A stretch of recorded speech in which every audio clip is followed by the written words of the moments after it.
Miami's been in the national spotlight since week 1. Their tunnel vision has them focused on the Big East title, led by their All-American quarterback. With big plays on both sides of the ball, the Hurricanes are pointing toward Pasadena. But their best laid plans were nearly intercepted on the road last week.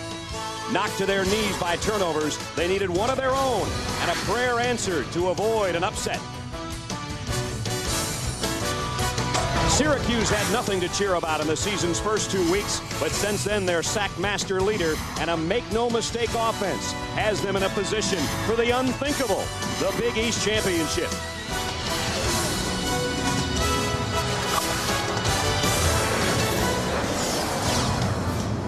Home to the Hurricanes. They think their team is #1. And they are in one of the polls, #2 in the BCS poll, and that's all they need. Ed Reed and his teammates off the bus into the Orange Bowl. Kenny Dorsey, maybe he is a Heisman Trophy winner. We'll have to wait and see. The most important 3 weeks of the season yet ahead for the Canes, and today for the Big East Championship. It's #2 Miami, home to the Orangemen of Syracuse, who have been a surprise since early in the season. How important is the game? This one's for the Big East title. 5-0 and 5-0. And who'd have thunk it after Syracuse opened the season with back-to-back losses? Hi again, everybody. I'm Brad Nessler. My partner's Bob Greasy. Robert, we started the season with Syracuse the first week and Miami the second week. We thought Miami'd be in this position. We never thought the Orangemen would be. Talking with Paul Pasqualoni, the head coach, before the ball game, he said the same thing. He says, our guys never quit. We went to Tennessee the second week. We got better. They won 8 straight games. They come in here a confident football team. They have won in this stadium 2 games ago when they were here. They're confident about today's game. Of course, the bump in the road for Miami was last week. They almost slipped up on the road. They're over that now. They seem to be refocused. You know, I think if this is a car show, and I know you and Swanee like fast sports cars, this would be a convertible against a sport utility. But you know me, I like old cars, and I think we got a classic here today. It's a classic. And quote my old partner, Keith Jackson, it's the big uglies. You may have the best defensive lineman in the country versus the best offensive lineman in the country. Bryant McKinney, the offensive tackle, has not allowed a sack in his college career. Feeney, on the other hand, has 33 sacks, and there's a look at his stats right there. Unbelievable matchup. We'll be following it all day. And, of course, Kenny Dorsey, we've talked about him. He had his worst game ever. He still has only 1 loss as a starter, but last week was awful.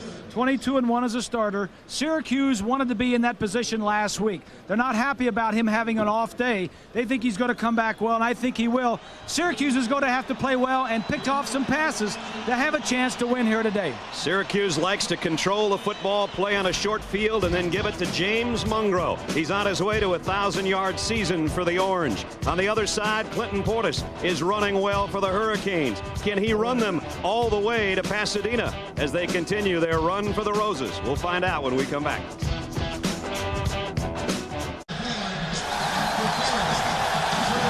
They've won 18 straight, the longest in the country, and 14 in a row at home. Miami perfect at 8-0, and here comes a Syracuse team that's had 15 straight winning season. They've won 8 straight. That's the 4th longest streak in the country. Third man in our crew, as always, Lynn Swan. Swanee. Well, thank you, Brad. You know, it's pretty hot down here. The sun's shining very brightly. And speaking of heat, well, Paul Pasqualoni, when he started the season, he said, it's the toughest, the hottest fire that makes the strongest steel. And there was fire all around his program. No one thought his program this year was going to be 8-2 at this time and playing for the Big East Championship. Some people said if they end up 7-5, he should get a contract extension. Well, he should get a contract extension because his players have bought into his idea of how this season should go. They bought into the idea that Paul put forward, which was they're going to have 12 one-game seasons. The schedule was so tough, he didn't want his team's ego and confidence to be broken and that fragile confidence to be destroyed if they lost one of the first 2 ball games. They did lose those ball games, but they came back. And now his team has the mettle to play for a championship, Brad. Do they ever? And they believe. Their motto this year is, why not us? Miami last week, it was almost why us as they came close against Boston College, but had that miracle play at the end to save the day. And now Miami's won the toss and deferred. They'll kick away, and Maurice Jackson and LaTroy Oliver back deep for Syracuse. Larry Coker off to a perfect start in his first year as a head coach, 8-0. That ties the best ever for a start at Miami, and you have to go back to 1926 to Howard Buck, who also started 8-0. We had rain showers about a half an hour ago. Now the sun is out. As Swanee said, it's around 80. And it'll get hotter. Here we go. Jackson has to watch this one sail. Severs booms it out of the end zone. And Syracuse will work offensively with R.J. Anderson at the controls. Since he took over for Troy Nunes, things have clicked. His numbers, Bob, aren't great. He just seems to find a way to get it done. You're right. 45% completion percentage, but he is not making mistakes. Only one interception in the last 333 snaps for Anderson. That is why this team is doing well. The make no mistake offense. And that offense will work from the 20-yard line. A lot of shifting for Syracuse all ball game. Tight end moves into a slot on the left side, and they'll give it off to Mungro that way. And James Mungro's having a sensational season, goes for 8 yards on his first carry. Offensively, here's the big eaters up front. Alexander, Burton, Romeo, Connor, and Deloche. We mentioned James Mungro closing in on 1,000 yards behind Kyle Johnson, their 6-year senior fullback. Jackson and Campbell, the wide receivers, and Manley is the tight end. Pickup of 8 for Mungro on the first carry. Second down and 2. Again, the shifting. Shifting is to try to disguise and confuse the defense. Campbell and Jackson both come to the near side. They will keep it on the ground as anticipated. And Mungro's got a first down across the 30, near the 31, against the Miami defense that is #1 in the country, holding opponents to 9 points a game. McDougal and Joseph, Walters and Jamal Green, who's back as a starter now. The linebackers, Williams, Vilma, their leading tackler, and Campbell. And the secondary, maybe second to none in college football. Rump and Lewis, Reed and Buchanan. I agree with you, partner. I think this is the best defensive secondary in the country. Walters, who saved the day last week with his interception against Boston College, gets down in the dirt from the 31. It's 1st and 10, and here's the option. Mungro popped by Rump, one of the defensive captains, and he knocked him on his rump. What a hit. One of the keys for this defense today is not pass defense for those secondary people, the defensive backs, but the run defense and stopping the option. McDougal, 95, forces the pitch. Rump, the cornerback, sees it and comes up and makes the tackle. A picture-perfect form tackle for Rump, the senior out of Delray Beach, Florida. Second down and 13. And again, stuffed in the backfield. This time it's William Joseph. And the Canes fired up after giving up that initial first down. Joseph has been a load. He's right in here, going to come right up the center. Randy Shannon, that was a trap play. The guard or tackle didn't get over there quickly enough. Shannon was telling us that Joseph is playing as well as he's played all year. He leads the club in tackles for loss, and he just got another one there. You saw Syracuse third down conversion efficiency, and they got third down and a mile here. 3rd and 18. Anderson's first throw upcoming, and tipped at the line. Looked like Vilma, the linebacker, got a paw on it. So the Orange got one first down, and then they went the wrong way. Well, they went the wrong way because of the negative plays, and when you're in this style of offense and you're trying to go against that defense, you can't take negative plays.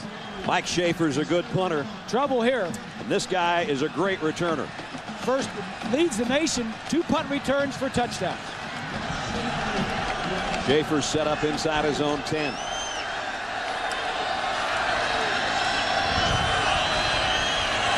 They're bringing the heat. The kick should be returnable. Nope, he gets out of the way, and then it hits his leg, and he covered it. Little indecision there whether he wanted to field it or get out of the way. It hit him in the knee, but he got on top of it. A 34-yard kick. Well, the snap is not good. Leverett, a wide receiver, is the punt snapper. He's kicking into a pretty strong wind. He's so lucky his knee didn't go down before. Good point. At the point of retrieving that bad snap, or it would have been dead right there. Good point. Instead, it's dead at the 42-yard line. And now Miami works on offense with great field position. This has been something they've been blessed with pretty much this year, and that's a credit to their defense.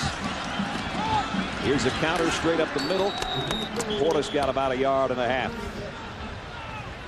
Kenny Dorsey. The game last week he'd like to forget with 4 interceptions. Still, his numbers are impressive. Hey, he comes out and admits it. He says, I just didn't have a good game. He's only 20 years old. Sometimes we think that he's much older because he's been around a while and he makes it look so easy. Very intelligent. I like everything about this guy. 2nd down and 9, and we might see him throw right here. Beard in motion. Dorsey looking that way. Beard's got it. Nice move at the 50. 1st down into Syracuse territory at the 44-yard line. Miami offensively, you talk about some hosses up front. McKinney and Wilkins, Romberg, Bibla, and Gonzalez, probably the best pair of tackles in college football. Portis in the backfield behind Najee Davenport. Their senior fullback Johnson and Beard are the starters. And Jeremy Shockey is a great tight end. One of the best around. There's Gonzalez. Everybody talks about McKinney. This kid is a 1st rounder too. He's a 4-year starter. Nice play fake by Dorsey. Looking down the sideline. Flags are down. Incomplete pass intended for Ethnic Sands, and LaTroy Oliver, I think, is going to be called for the penalty. I like the call. Get the quarterback outside the pocket. Bump coverage, just run a deep out. Oliver is not that big, only 5'9", but he was with Sands step for step. Interference against Syracuse. We talked about the Freeney-McKinney matchup. Here's our first look. One of the problems that McKinney is going to have, he is 6'9". Freeney is only 6'1", and he is quick as lightning. He runs about a 4.42. That's what they say his best time is, Freeney in the 40. And this guy's a man mountain. I called him Mount McKinney yesterday when we were talking to him. He's huge. He said, you know what, I lost a few pounds. I wanted to get down to 333 to play against Freeney. Well, they're both nice kids, though. They are. No trash talking between those two. At the 30, 1st down. Here's the play action. Incomplete. Bryant McKinney talked with us about, is it size, is it strength, is it technique? What makes you so good? I'm watching film on Freeney this week, and like I see the sacks that he had this week, like during the film, where like people had bad, like kind of poor technique on certain things, and he'll take advantage of it, and that's something I got to be aware of. So I got to make sure I'm focused every snap, especially on passing, and just take the proper footing and just stay planted, and just I think I'll be all right. 2nd down and 10. Here's a stretch. Portis. Syracuse, nice job on defense, but he bounces off a couple tacklers and got about 4 yards against this Syracuse front. Freeney the best there, but Thomas, Ferrara, and Holtzman are a great supporting cast.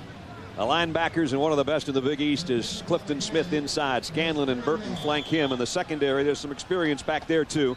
Oliver, we talked about. Harris is their leading tackler. Walker and Ford round out the secondary. That defense pretty good in the nation. They are ranked 8th in the nation in fewest points allowed and are 3rd in turnover margin. Miami's got a 3rd down situation now, and they're 2nd in the Big East. Syracuse against the 3rd down, only 25%. Flags are down as Dorsey throws. This will be a 1st down and more. Down to about the 11-yard line is Beard, but again, penalty markers down.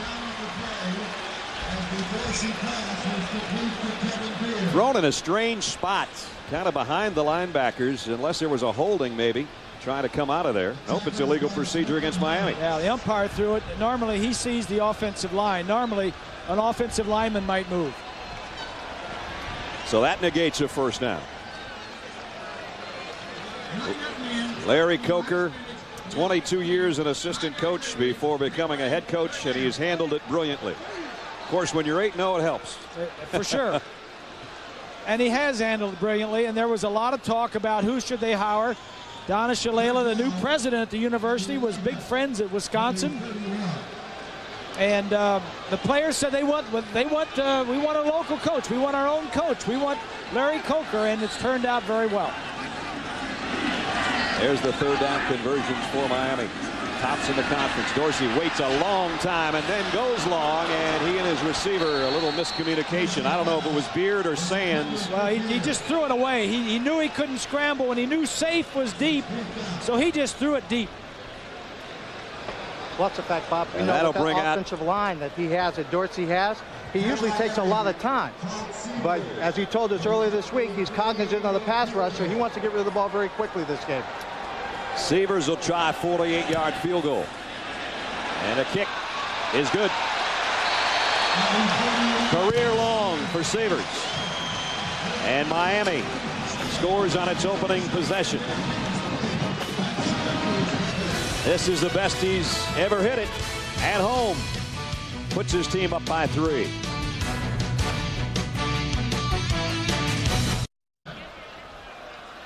Go back almost 2 decades, and they don't lose much when they score first. They're on top 3-0. Courtesy of Severs' field goal. Todd last week was the Big East Special Teams Player of the Week. He had 4 field goals, including his previous career best of 47 in that win over Boston College. He just capped that scoring drive. We talk about the Hurricanes and how good a team they have and how highly ranked. We talk about them having maybe the best offensive line in the country and probably the best defensive backfield in the country. Right. And one of the best quarterbacks in the country. This kicker. There's a pattern. This kicker, yeah, this kicker and the punter, all the special teams are some of the top. That's how you get to 8-0. Yeah, nice situation for Larry Coker. Severs has got a wind at his back, we should say, and he nailed another touchback kickoff. So again, Syracuse will have to work from the 20. Anderson, a good runner. They don't want to have to get in a passing game to try to win the football game. Well, in talking with George DeLeon, the offensive coordinator, earlier in the week, you know, punting is not a bad thing. Right. On 3rd down, if it's 3rd and long, don't make a mistake. Just the worst we want to do is send our punter in there and let him punt the football. Syracuse in an eye on 1st down. First man through was the fullback, Chris Davis, and he got about 3. Walters and Vilma there. This offense for Syracuse is a veteran offense. They have 9 fifth-year seniors on that starting offense, and 4 of them are in the offensive line.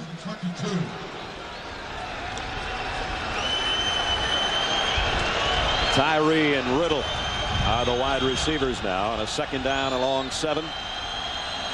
That's Donnelly, the tight end, who came trotting over into the slot. Here's a pitch. Reyes, and he goes down the sideline and out of bounds. They're going to call him out of bounds at where? The 30? And he's kicking himself right now. Had he stayed in bounds, he was off to the races. But you're right, he just barely stepped out of bounds. It was Green who forced the pitch. Take a look right here. Watch as Green is going to come in and force the pitch. Right there, look at the quarterback, the blow he takes. But that's the part of the offense that Syracuse needs to work, is the option outside. And you just saw his left foot just go out of bounds before the 1st down marker. Now they go to the full house backfield and they pick up the 1st down as Kyle Johnson takes it for about 4. So much like their opening drive, Syracuse has a 1st down. Yeah, and that is key for them. Not to score so much, but to keep the ball, keep some time of possession, and move down the field. Syracuse, more than any other team, plays field position. This offense probably cannot go 80 yards to score. 7 runs, 1 pass so far out of the 8 plays. And if you try to go 80 yards against Miami, it just gives them that many more plays to try to steal it from you. There you go. 1st down, just outside the 32. Straight up the gut. And across the 35, out to about the 36-yard line is Reyes again. Vilma made the tackle. Syracuse offensively comes in ranked 96th in the nation in total offense and 98th passing. So they get it done on the ground, and they need help. They need help from special teams. 2nd down and 6. Chevy Trucks brings us our 1st and 10, and that line's out at the 42-yard line. Out to about the 40 goes Davis. Brings up 3rd down and 2. So they're alternating both the tailback and the fullback in Davis and Reyes coming in for Johnson and Mungro. It's a hot day down there. It's very humid down on the field. We had a little shower before the game, and it's, you know, that's probably the only rain we're going to get all day, but it is a little muggy. Took us about 1 minute to dump the sport coats, we'll put it that way. 3rd down and 2. Again, they go with that wishbone look. And a full house backfield. And I don't think so. Nowhere near the 1st down. Johnson took it for about a yard.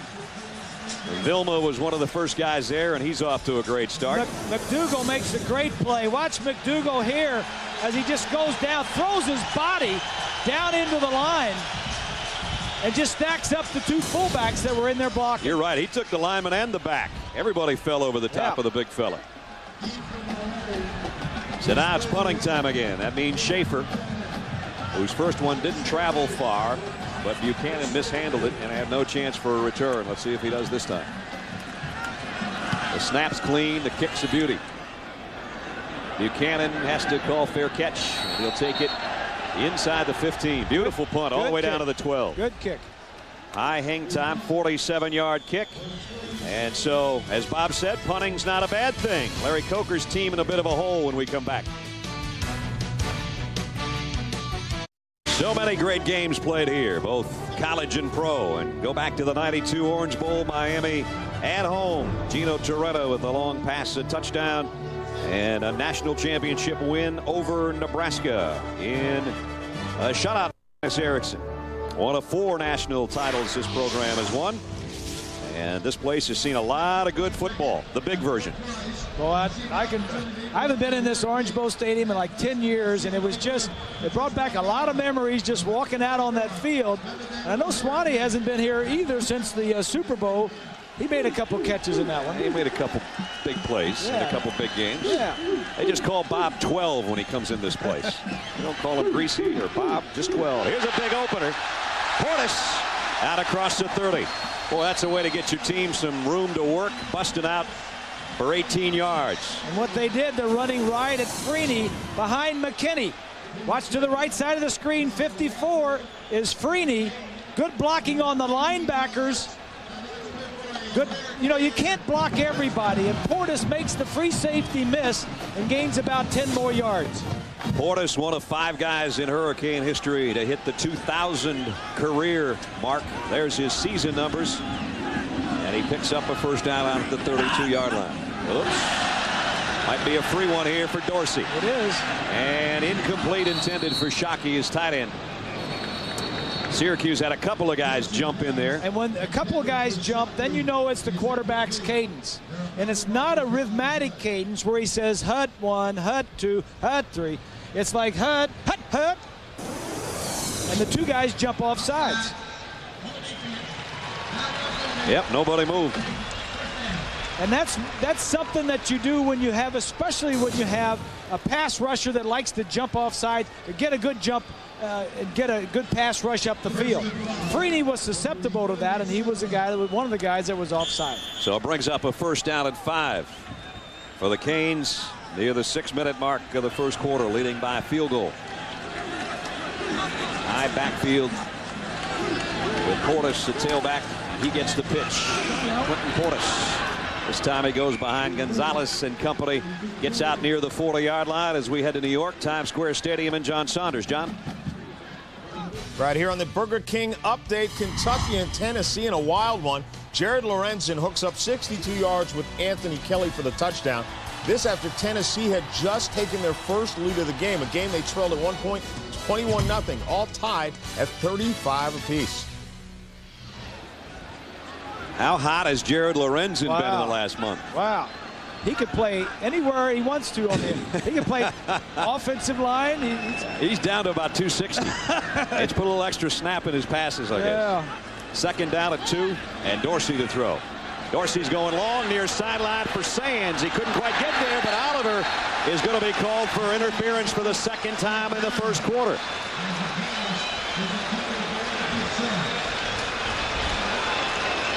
LaTroy's having his early troubles. He had one on the other side, and now on the near side.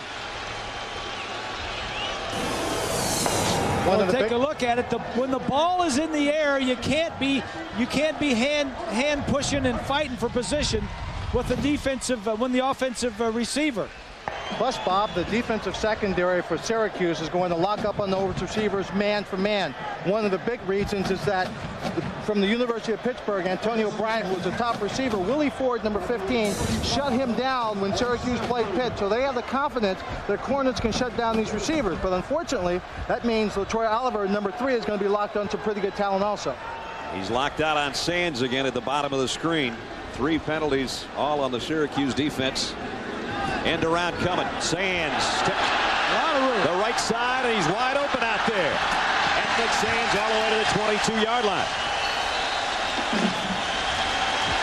Charles Burton brought him down, but Sands got 23.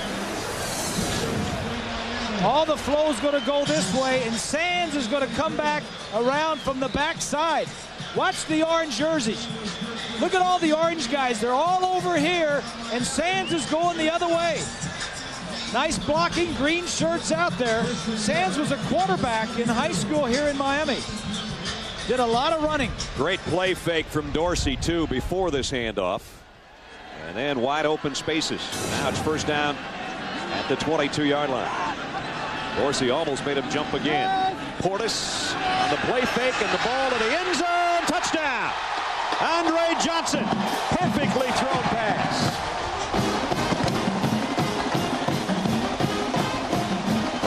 .22 yards and a touchdown.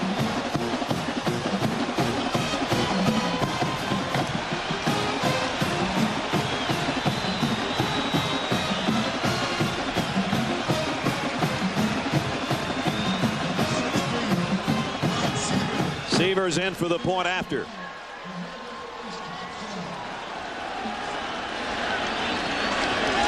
(10-0) Miami.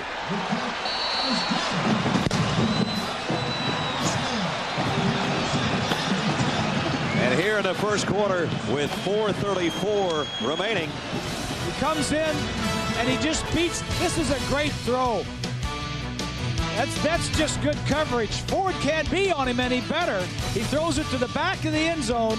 Johnson runs to it and makes the play.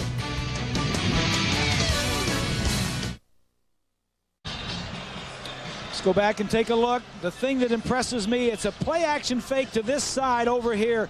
Here's the receiver. Watch as he's going to break to the middle and go back to the corner. No play action fake here. There's no safety in the middle to help. Dorsey sees the single coverage and says, all right, I'm throwing this deep and let my man catch it or nobody else. 8th time Johnson's been in the end zone in his career. This was the play that set it up. Ethnic Sands, that 23-yard end around. And on both those plays, Dorsey's play fakes were exceptional. They had a lot of everything on that. They had some good running plays by Portis. They had a penalty down the left sideline that helped them. Anytime you have a defense that's helping you down the field, the offense says thank you very much. You saw his 8th career touchdown, and the kick is returnable this time. Maurice Jackson isn't going to return it very far, though.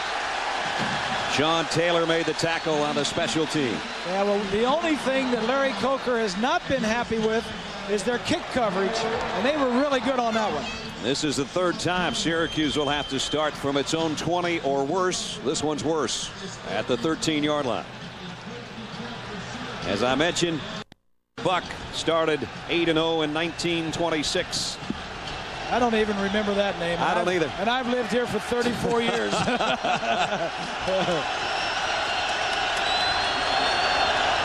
First down for the Orange.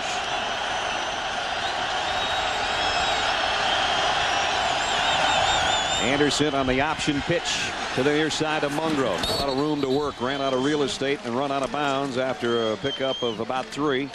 Chris Campbell, the outside linebacker, bumped him out. Mungro's been a good back for him. He's close to 1,000. He needed 63 yards coming in to become a 1,000-yard rusher. He's had 11 games of 100 yards or more in his career. And he is the guy that had to play well this year. They had to get some production out of that tailback spot, and he's given it to him this year. 2nd down and 7. It's not a full house at the Orange Bowl, but it's a noisy one right now for the defense. And that's why they're not giving up much. Maybe 3. Brings up 3rd down and 4. Well, Brad and Bob, you're talking about the running game and how Mungro's close to 1,000 yards. As we take a look at this graphic, we had the pleasure of covering Syracuse when they started the season, their first game. And these are some of the areas they had questions about. Whether or not Mungro would be the go-to guy, Dwight Freeney staying injury-free. And you see that they've got an X in the yes column. That means they've achieved everything they were looking for. They've answered those questions on the positive side coming into this ballgame. No doubt about that. Here's another 3rd down, though. Anderson saying, somebody pick up these linebackers, will you? And now Miami jumps. That should be a 1st down, but it's a free play for Anderson. He's going to get dumped himself. But Jerome McDougal came flying out of his stance into the neutral zone, and that should be a 1st down. He had a free play, as you mentioned, because McDougal jumped off sides, but a quarterback is never 100% sure. You got to play it out. Yeah, if it was your guy, or the worst it could have been was your guy, your offensive line pulled him off. Offsides on the defense. The penalty is 5 yards. It's enough for a 1st down. And Bob and Brad, Maurice Jackson, as you watch the play, you see the Miami player going offside there. Maurice Jackson, number 1, got a little coaching on the sideline because there was a free play, but he stopped on the play. And the coach is just telling him, look, when that happens, you have to keep going down the field. The quarterback might be looking for you. You can make a play. Yeah, it doesn't help if the quarterback says, I got to keep going, and nobody else does. Yeah. So Maurice will take his spot on the sideline. Yeah, they're going to talk to him up close and personal. Johnny Morant and Quasi Leverett are the wide receivers. You expect to see Mungro here, though, on a 1st down. Nope, play fake. Anderson in trouble. Down he goes. William Joseph, the guy Bob talked about. And Randy Shannon said he's getting better and better every week. Well, what they got a little blitz coming. There's a man standing up out here on the outside. The outside linebacker is going to come, and that forces him to step up. And then when he steps up, that gets the 2 big defensive linemen. Campbell, the linebacker that was coming from the outside. Paul Pasqualone's team, 8 straight wins coming in, but they're finding it tough against the Miami defense. 2nd down and 18. Here's a draw play. Mungro cuts outside, and he's got some room. He's out near the 1st down. Looks to be about a yard shy, maybe 2, but he picked up 16. Good looking play. That's Syracuse. If it's a definite passing situation, they ain't going to throw. Let's run the draw play, run a quarterback option or something. Picks up a nice yardage. Now you get back to something that's manageable, 3rd and 2 or less. And it is 3rd down and 2. Last time they got a freebie on 3rd down as McDougal jumped into the neutral zone. Now we see some shotgun. They like to run their quarterback sometimes out of this situation. They've got 3 wide receivers to the left and 1 to the right, and here comes Anderson, and there goes Anderson down for a loss. Well, let's see. You do this once a week. The Miami defensive coaches do this for a living. If you knew the quarterback was going to run, I think Randy Shannon and the rest of those guys did too. You know what? We got to get a life, don't we? Will Fork was there, and it's punting time. Schaefer's last punt was a dandy, and Buchanan didn't have a chance. You don't want to give him a chance if you can help it.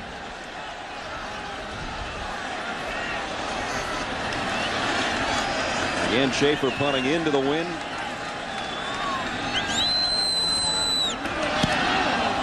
He hit another high kick. Buchanan camps under this one with a chance to return from the 25. That might be an illegal block, and it's going to negate whatever Buchanan does. First guy down, hit somebody in the back, and basically the play was dead right there anyway. Yeah. And Buchanan knew it because he saw it. Marquise Fitzgerald, I think, is the guy that got the illegal block. Yeah, he was right in front of him, and he needed to beat that guy, and he saw the flag go out, and he knew it was over at that point. So again, Miami will be backed up inside its own 20, down near the 10 actually, but last time they went 87 yards. Illegal block in the back against the return team. 10-yard penalty. First down, Miami. ABC Sports presentation of college football brought to you by Chevy Trucks, the most dependable, longest-lasting trucks on the road. Budweiser, with a crisp, clean, refreshing taste you'll find in no other beer. America's Dairy Farmers. The power of cheese. And Circuit City, we know how you feel. That's why we're here. Circuit City, we're with you. We're with you from the Orange Bowl. Brad Nessler, Bob Greasy, Lynn Swan, and our ABC crew in an all-important game for the undefeated Canes in Syracuse, trying to upset them. And so far, Miami's off to a 10-0 start. Syracuse has had the ball 3 times, punted all 3 times. Miami has had it twice and has scored twice. A field goal on the first possession and a touchdown on their second possession. Their second possession, 87 yards in just over 2 minutes. This offense didn't score a touchdown last week at Boston College, so first time that's happened in almost forever. A long time. Yep. Might be the final play right here if they get it off. Second down and 8. And they just do. Dorsey, final play of the first quarter. Zips it down to Beard, complete. Kevin Beard's got a first down out at the 32-yard line, a pickup of 13. First quarter has come to a close. Miami with a better opening than Harry Potter. They lead 10-0 over Syracuse.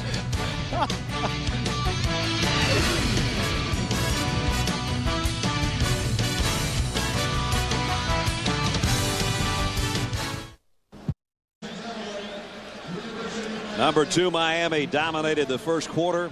They lead 10-0. Syracuse forced to punt every time they've had it. As Bob said, the 2 times Miami had it, a 48-yard field goal from Severs and a touchdown pass from Dorsey to Andre Johnson. Kenny's 3 out of 5, 49 yards and a touchdown. Portis. Look at that second effort. Still on his feet. Clinton Portis out to the 45-yard line. Weaving his way for 14 yards. All the talk and all the attention goes to the passing game. But Miami's running game, especially with Clinton Portis, has really been special. Up front, that's Wilkins, 72, pulling and trapping to the outside. Portis is stopped, but he's not tackled. He just keeps his momentum going. McKinney gets a piece of some other guys. And finally, somebody comes to bring him down.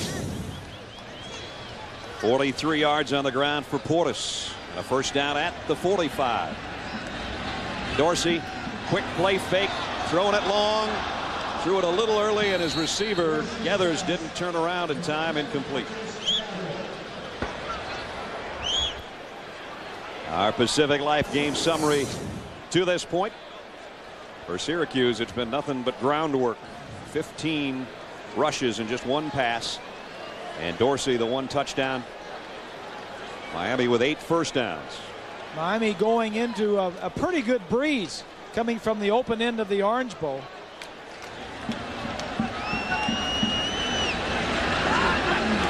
Here comes a blitz. Trying to run by it is Portis, and he does. Clinton Portis down the sideline. Harris runs him out of bounds, but not before he got to the 35-yard line.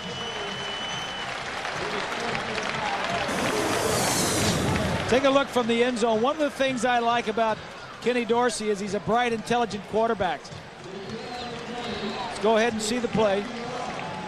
See the linebackers coming. Davenport gets a nice block. Romberg's up front, doing some work up front.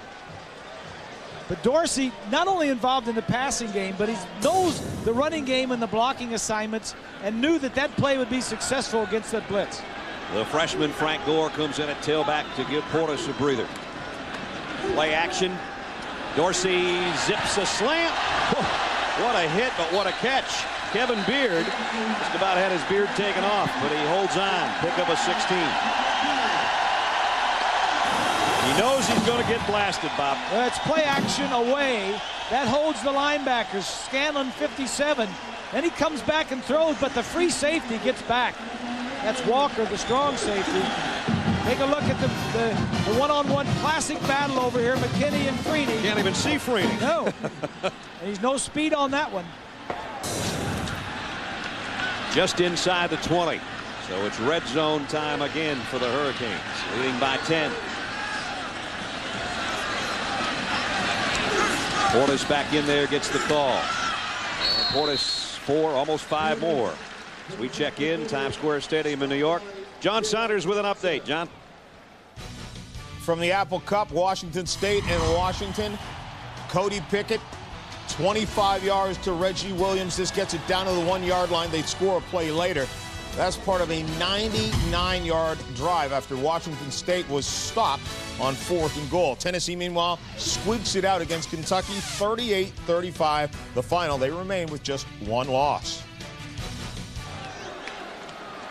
Here, Miami with no losses and leading by 10. 8th play of this drive for the Canes, has worked it down to the 16-yard line, and Syracuse jumps off again. Dorsey loads to the end zone. Sandsy overshot it. Freeney trying to get a head start over there against Mount McKinney, and he jumped again. Second time he's jumped in the neutral zone, unless he was drawn off. Well, his advantage is his speed and his quickness. Offside on the defense. 5-yard penalty. Replay. Second down. Jeremy Shockey, the tight end, who may be the best in the country at that position, was open down the middle of the field and was waving his arms at his buddy Ken Dorsey. This guy is a competitor. He wants the ball on every throw right here. Shockey is McKinney's roommate. We were teasing the offensive lineman yesterday. We said, Shockey, is he one of your guys, or you consider him a receiver? He said, he doesn't like to block that much. He can block, but he doesn't like to. Second down and a short 2.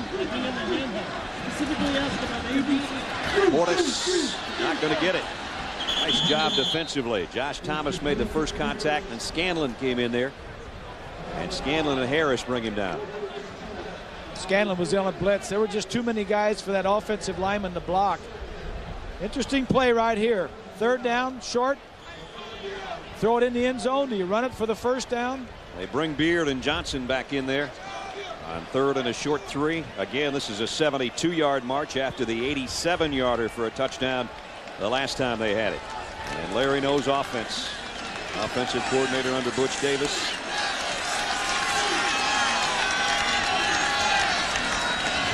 Third down and 3. Dorsey, the fade, threw it too far. Had Beard. Beard had a half step over there on Oliver. And Kenny had too much on that one. He did.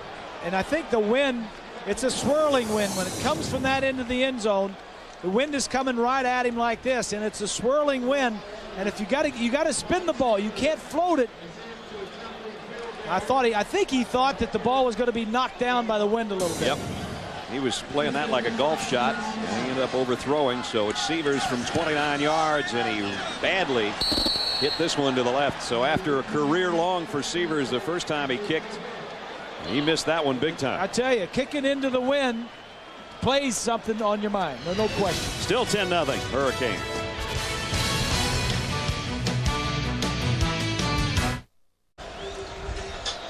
Capshaw catches the back of this snap from Fontegrassi and just about didn't get it down for Severs. Not only doesn't get the laces, he doesn't see the you can't see the laces. That means he is kicking the laces. The other problem for the kicker, and these kickers are, sometimes they're a little I want to put this down, is Fontegrassi, who is the long snapper's right hand. He broke in practice 2 days ago. So he's trying to snap it left-handed, basically. Yeah. Probably a different trajectory for his holder. It all impacts on these kickers. Mungro spinning his way. Boy, he's a tough runner.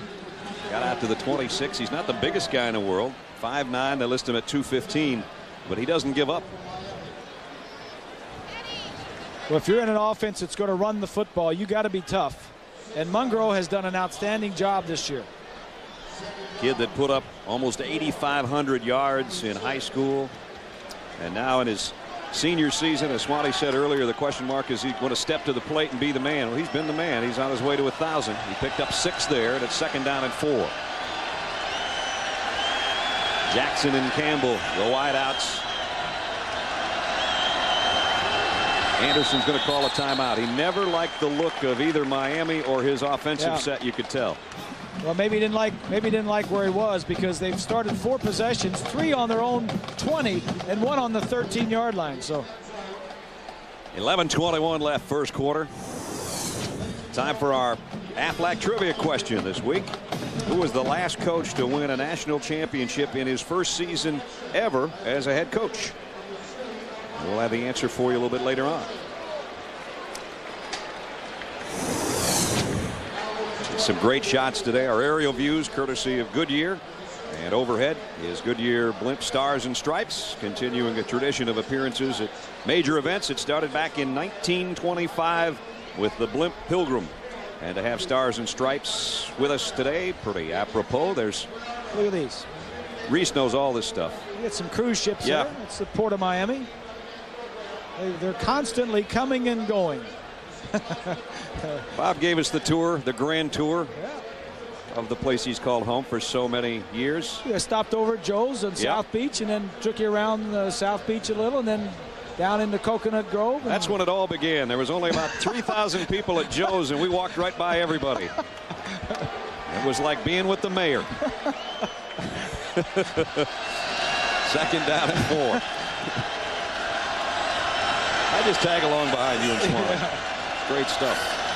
Anderson, after a timeout, still may have called an audible. Now he gives it off to Mungro, trying to break a tackle. He's a yard short of the first down.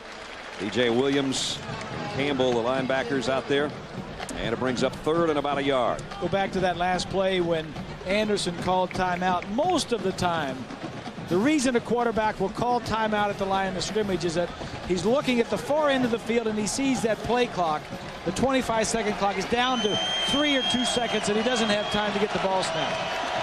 That's a big 3rd down here for Syracuse to try to keep something going. Trailing by 10. Could be worse. Comes a blitz. The pitch. Mungro dropped it. Vilma's got it. No, it's not Vilma. It's Buchanan. Buchanan with the quick hands on the option. Knocked the ball down. He saw the option coming and swatted at it and got it. Buchanan with a fumble recovery. He's run 2 punts back for touch. What? Top of your screen. Here's a pitch. Right there, he got a piece of it. Looked like he got a piece of it, didn't it? Let's see here. Well, Bob, what's really unusual about this play is most people have defensive people who are assigned to individuals on the option. This defense seemed to be attacking it. He came in aggressively as if he blitzed the option. Yeah, well, he didn't get it, but he certainly messed up Mungro's perception of it, and Mungro just dropped it. Gore now with a run. So about the 15, maybe got 2. Well, here are 2 teams that are in the top 3 in the nation in turnover margin. Miami leads it, coming in with a plus 15, more turnovers, more takeaways and giveaways. And they get the first big one. There's the story in the country. As Bob said, 2 of the top 4 right here. So important, that turnover margin. And you saw the proficiency with which Miami turns turnovers into points. Now they got 3 wideouts. Out to the top of the screen for Dorsey. Straight drop. Flags down. Dorsey trying to go over the middle to Shockey. And again, a penalty marker at the line of scrimmage.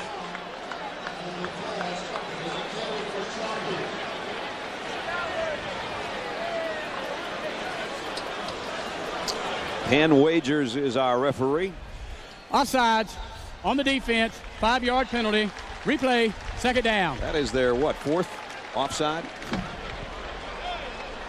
3rd offside and 2 interference calls. 5th penalty against Syracuse defense. You know, when I see this Miami offense and the fact that they only have had 1 sack all year, and Kenny Dorsey reminds me a little bit of Dan Marino and the Dolphins, in that Marino would not get sacked. I mean, they had a good offensive line. Miami Hurricanes got a good offensive line, but Dorsey gets rid of the ball a lot like Marino would. 2 tight ends here. They give it to Gore. The freshman is down. 1st and goal. Little change of pace.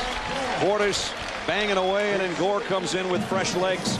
And And the Canes are threatening again. Well, you've got Clinton Portis, and then you've got Frank Gore. And Frank Gore is a true freshman that is pushing Portis, and the Miami coaches can't say enough good things about this young kid. He's going to be special.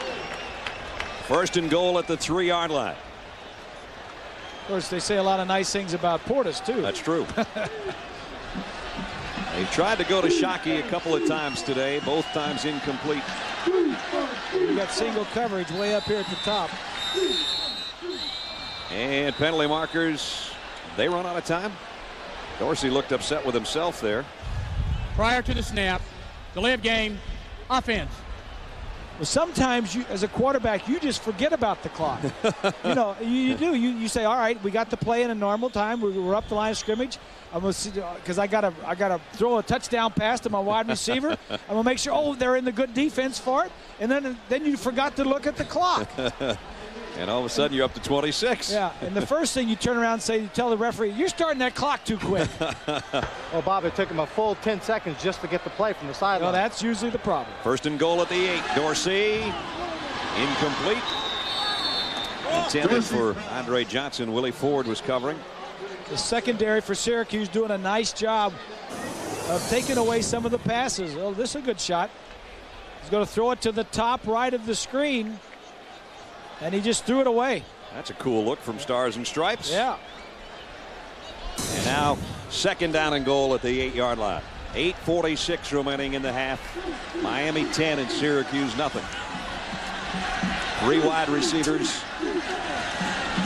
Dorsey pumps. Wide open. Shockey touchdown. Wide open. I was waiting for it. 8-yard score.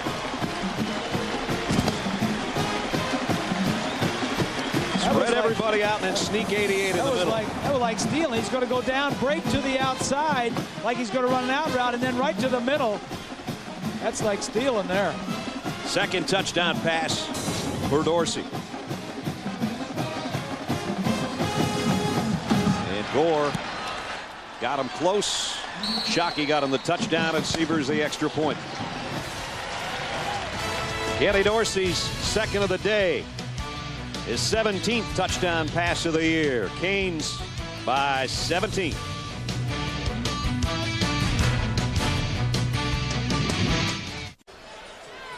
Our Chrysler Drive summary, and they didn't have to drive very far. 17 yards, a little under 2 minutes. Shockey the touchdown. And for Shockey, his 5th touchdown catch of the year, his 8th of his career. He is a good target. He runs good routes, and he's aggressive. He wants the football. You're talking about all the individual awards that are given out at the end of the year. He's obviously one of the top candidates for the Mackey Award as the best tight end in the country. The kick goes to LaTroy Oliver from the 6. Broke the tackle, and Oliver, who's been picked on as a defensive back, gets out across the 30 to about the 32-yard line. We asked you earlier our Aflac trivia question. Who was the last coach to win a national championship in his first season ever as a head coach? Benny Oosterbout from Michigan in 48. And that, of course, is what Larry Coker is attempting to do with this Miami team. Still a long ways to go. Washington next week on a Saturday night that we'll have for you on ABC. Then a trip to Blacksburg on December 1st. If all goes well and they keep on winning, then they're heading west. They control their own destiny, and that's right where they want to be. Inside the 33, Syracuse. Play action. Anderson's in trouble. It's Buchanan that's got him. Second big play by Philip Buchanan. Whenever you're on the hash mark closest to the sideline and that corner is up in bump, you better keep an eye on Buchanan. Because he's got the speed. He was up in bump on the wide receiver, acting like he was going to cover him.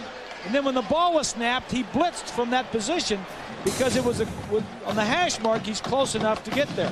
Second sack for Miami. Both of them have come on Syracuse first down situations. And now it's second down and 27. Diamond Ferry in the backfield now as Anderson has to work from the gun. This is not a good down and distance. And they might get an official timeout here because a balloon or something flew on the field.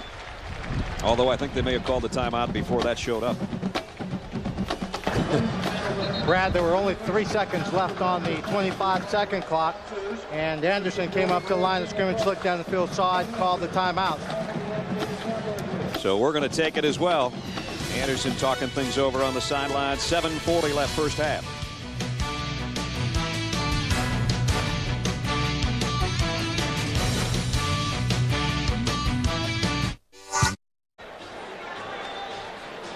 Miami, reflections of the way life used to be in the championship years. That's what they're thinking. They want to add a 5th national title to the record books. Jerome McDougal getting down in his stance and ready to pin his ears back to 2nd down and 27. Syracuse going to play it safe with the draw. And it works for him to a degree. Ferry got out across the 20 to about the 22. McDougal's one of the guys that made the stop. Pickup of about 7.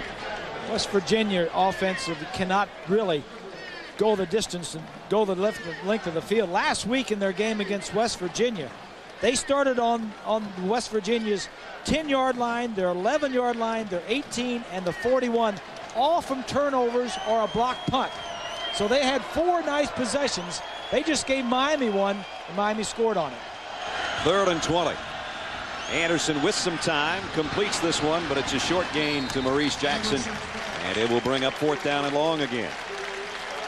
A punt upcoming.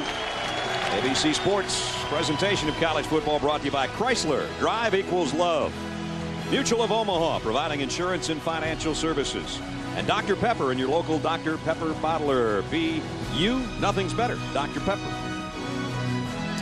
That was the first completion of the day for Syracuse through the air, but it didn't get him a 1st down. And on 4th, Schaefer to kick. Hit this one a mile in the air. What a beauty. But Buchanan's got a shot at it from the 15. Philip Buchanan weaving his way. Here he goes. Buchanan at midfield. Punter to beat. Down the sideline, and he's bumped out of bounds, but it's a great return. He's the same guy that just had a sack on the quarterback and forced the fumble on the pitch that got Miami the great field position for their last touchdown. Doing a little bit of everything. He has returned 2 punts for touchdowns already this year, and he is exciting. This isn't going to hurt his average, that's for sure. He came in averaging 16.3 per return, with his longest being one of those touchdowns of 56 yards. Miami came into this game with 21 non-offensive touchdowns in the last 20 games. And this one's good for 59, Bob. That comes from special team returns and from your defense. Will they go for the quick strike? Nope, they're going to keep it on the ground. Gore down to the 23. Clifton Smith, the linebacker, made the hit. You know, not only is it the offense of the Hurricanes, but their special teams are so good, yep, both kicking and returning. And then their defense is so aggressive at taking the ball away, picking it up and running it in for a touchdown. There's the non-offensive touchdowns, something that Bob was talking about. Buchanan, one of those guys up for another award, the Mosi Tutupu Awards for the best special teams player. And that last run back for him was his season-long 59 yards to set up shop for the offense. 2nd down and 7 now at the 23. Freeney got a great jump off the ball. Flags down as Dorsey goes complete inside the 10. Andre Johnson weaving to the end zone. Got there. Touchdown. And a flag. Again, a flag at the line of scrimmage. Let's see if it's coming back. Illegal procedure, and it will come back.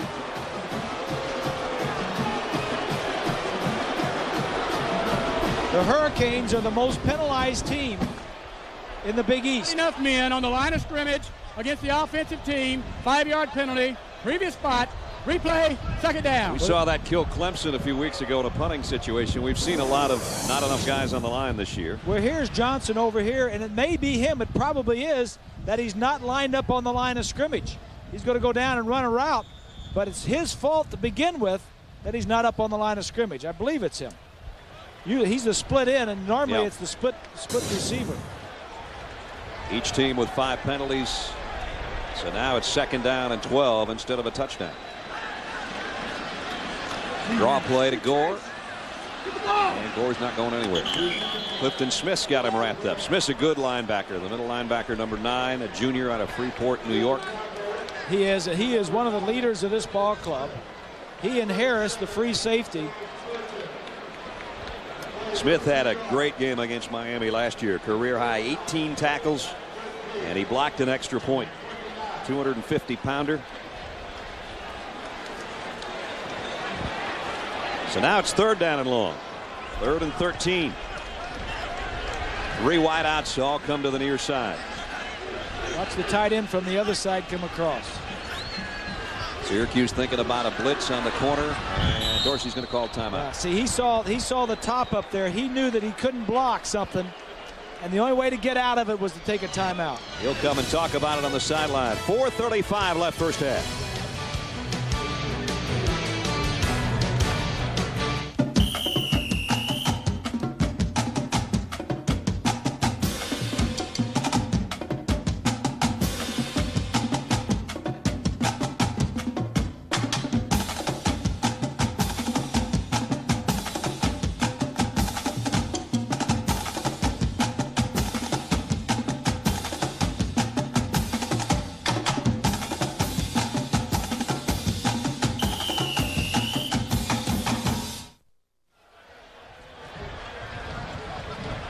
The rains have returned.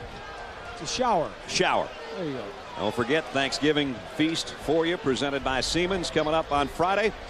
Number 6 Texas taking on Texas A&M, and then at 3:30 Eastern, top-ranked Nebraska against Colorado. Remember a couple years ago out there on Thanksgiving weekend, an overtime game, great game. Oh boy, one of the greatest. So watch those two on Friday. That'll give you. Hey, Texas is not out of this. That's right. They could go 10-1. Texas is not out of it if Colorado beats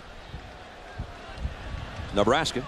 If Colorado beats Nebraska, Texas is in the championship game. There's a lot of football to be left to play yet. No doubt about it. You can make a case for a lot of those the top 4 or 5 teams in that group. Sands goes in motion on a 3rd down and 13. Blitz coming on Dorsey. Look out. He waited too long, and down he goes. Will Hunter came flying in. The ball was loose momentarily, but they got back on top of it. Romberg, the center, maybe the guy that's on the ball. I'm not sure, Brad and Bob, but I think I see a grass stain on Dorsey's shorts. Well, it'd be the 2nd time he's had any grass stains on anything all year. Only the 2nd sack of the year. In 262 pass attempts. And a defensive back, Hunter, gets him. Now the offensive lineman will say that wasn't their man. That was the back's man. He's supposed to pick him up. And that took him out of field goal range, too. So Capshaw's got to punt it. One high, heading for the corner. And it bounces at the 1, and it goes in the end zone. They had their hands on it. Too many guys trying to get a piece of the action. And it's a touchback. They had a convoy down there and came close. Jarrell Weaver, I think, is the first guy that gets down there. Number 58. Got it. Oh, guys, leave me alone. Into the end zone. Too many friends there on the spot. Yeah, too many. So Syracuse will work from the 20. Our Pacific Life game summary. Mungro dropped that pitch. Philip Buchanan with a fumble recovery. One of his 3 big plays already in this first half, including that sack that knocked Anderson back. And then he took a punt return, 59 yards. But they don't get points out of that. Nope, they didn't. Syracuse takes over at the 20. Is the option pitch to Mungro. And Vilma there to meet him. Oh, is that good defense? Yeah, it is.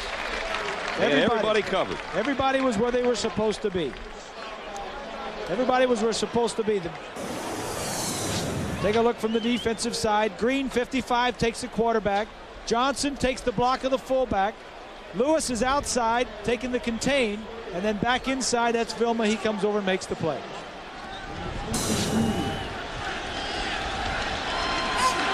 Syracuse, not a lot of yards in their 23 plays. 2nd down and 7. Play action. Anderson going to roll to throw this time. And this time he's got his tight end, but he's short of the first down. Donnelly stretching out Picked up about 5, still 2 yards short of the first down. They have less than 50 yards in the first half, Syracuse offensively. I like this. Get him outside the pocket, fake the run. You can see better if you're not a great throwing quarterback from the pocket. Get outside. It's a good play. Bob and Brad, those last 2 plays are also a great indication, an example of the team speed that this defense has at Miami. On each one of those plays, the option, the defense was heads up on the man they were supposed to go after. And on that last play, there was not a single player from Syracuse that seemingly was running away from a defender. There was always a defender right next to him, stride for stride. Syracuse going to take another timeout with an important 3rd down here. Well, they've had 3rd. This is the 5th time they've had 3rd and 2 or less, which is what you want. Right. But they've only converted 1 of the 4. Syracuse in the BCS standings at 15, but as you look at the top 5, it's Nebraska, then this Miami team, Oklahoma, Oregon, and Florida. The second 5 rounding out the top 10. Looks like this. Texas, as Bob said. Tennessee survives the scare from Kentucky today. Washington State playing in the Apple Cup. Stanford and Illinois. And Illinois, I did not see a final, but they were ahead by about 12 over Ohio State. You can make a case for Oregon. You can make a case for Florida. You make a case for Oklahoma. In fact, Oklahoma controls their own destiny. If they get to the championship game of the Big 12 and win it, and beat Nebraska or anybody that's there, they're in the championship game. That's right. And Miami knows that same thing. And Illinois did win. The guys in the truck let me know. Gonzalez, part of that great offensive line. You talk about a fun guy to be around. Yeah. He is something else. Yeah. They call themselves the United Nations. There's a lot of different nationalities and guys from everywhere on that group. Yeah. 3rd down, a long 2 for Syracuse. Anderson going to try to throw for it. Maybe. Nope. Down he goes. Jamal Green running down from behind. Green, who lost his starting job due to injury earlier this year, gets it back for the same reason and comes up with a big sack there. Yeah, and there's just nobody to throw the ball to. Miami defensively 3rd in the nation against the pass. Syracuse coming in was very poor throwing the ball, especially on 3rd down when you had to throw it. Here's the man of the hour, or the first hour and a half anyway of this game. Made 3 big plays. And while Schaefer's been punting well, he would just as soon keep it out of his hands if he could. And he hit this one a mile in the air. This should draw a fair catch, and does, at the 25-yard line. Nice kick. A reminder, Monday night, the New York Football Giants travel to Minneapolis for a rematch of last season's NFC Championship game. The Vikings are waiting there, and they need a win badly. Michael Strahan and the Giants defense will be looking at Dante Culpepper. Monday Night Football, 9 o'clock Eastern time. Yeah. What a finish they had last week, huh? Yeah, and what a finish it was last year in that NFC Championship game. Nobody thought the Giants could even score that many points, much less you thought Minnesota's explosive offense would have been the story. It wasn't. It was the other way around. Yeah, that's for sure. The Vikes will be laying for them at the Metrodome. 1st down. And this is Portis. What a move he put on the corner. And he's all the way out to the 39-yard line. That was shifty. That was good. Watch his move when he gets to the corner. Wilkins, 72, is going to pull and come this way. Davenport gets the block right there. There's nothing inside. He just puts a move on Walker and says goodbye. 79 yards on 10 carries for Portis. And a 1st down at the 39. Dorsey, quick fire, out complete to Johnson. Might have been no call. I thought he was face masked. He's got a 1st down. Picked up 12. So a little bit of hurry up here with 1:03. They'll stop the clock momentarily to move the sticks. That's a smart play by Dorsey, because Willie Ford, the corner on that side, was blitzing, and he saw him leave the receiver, got the ball out there to him. Normally you throw in the area of the blitz. If the blitz comes from the right, you throw that way. Now they're in Syracuse territory by about the length of the football. 3 wideouts and a dangerous tight end, and that's the guy that gets the call. Shockey with a catch. Another 1st down to the 32-yard line, make it the 34-yard line. Good pass protection. Shockey, number 88, coming right at us. That's just like stealing there. Let's watch McKinney working on Freeney again. That's holding. Well, that's holding. That's holding. Yeah, it is. You got one there, Dwight. He's talking to him now. He said, don't hold me. He said, you can't hold me. So it's first down at the 34. 47 seconds left in the half. Miami with 2 timeouts left. Dorsey from the gun. Looks left now, wants to come back the other way, and there's nobody there. He's going to throw it away.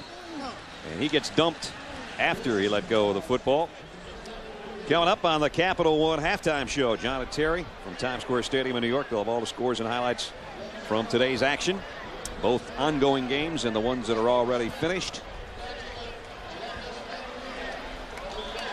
Holtzman, the guy that let Dorsey have it after he threw that ball away.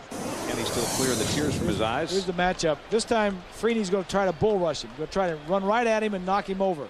Oh, that ain't going to work. That didn't work. Nope. Let's try something else next time. He's been using speed going around him and trying to go inside of him, and he held him.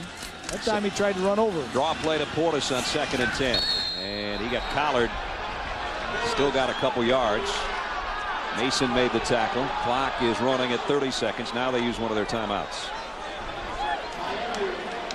So they're at the 32-yard line, or just inside the 32. Kenny Dorsey saying, how about a face mask on his running back? Kind of looked that way from up here too, but there was no call. We talked about Miami's work's not done today regardless of what goes on, because our Thanksgiving feast on ABC Sports presented by Siemens coming up next Saturday. We'll be right back here at the Orange Bowl, and it'll be Washington coming in, Notre Dame and Stanford for a lot of the country. Check the local listings for the game in your area. Larry Coker, been around a long time. Started as an assistant coach many years under Jimmy Johnson at Oklahoma State. Was offensive coordinator at Oklahoma State for 7 years. And on to Oklahoma's offensive coordinator. Even coached defensive backs at Ohio State in the mid-90s, and then under Butch Davis here, the offensive coordinator until the head coaching call came this season. We asked him about how much if it's changed him any. And he said, you know, the people where I live in my house for the last 6 years, I walk outside, they didn't know who I was. Now they're yelling, hey, coach, you got to throw on 3rd down and 4. It changes a little bit. It sure does. 3rd down and 7. And Syracuse jumped again, it appeared. Dorsey's going to play it out. Got a man wide open. It's Johnson. Andre Johnson inside the 10 with a cutback. Johnson's going to get there. Touchdown. What a move. And I think this one's going to hold up. 31-yard touchdown. Andre Johnson. He sat behind Santana Moss and Reggie Wayne and waited his turn. Offside on the defense. The penalty is declined. Touchdown. Remember when Bob said you play it out as a quarterback because you're never sure? What a play here. He's the number 9 in the center, and number 5, excuse me. Well, I got the wrong guy. He came in from the top. I had the right number. Johnson. Now the running ability comes into play. Good catch.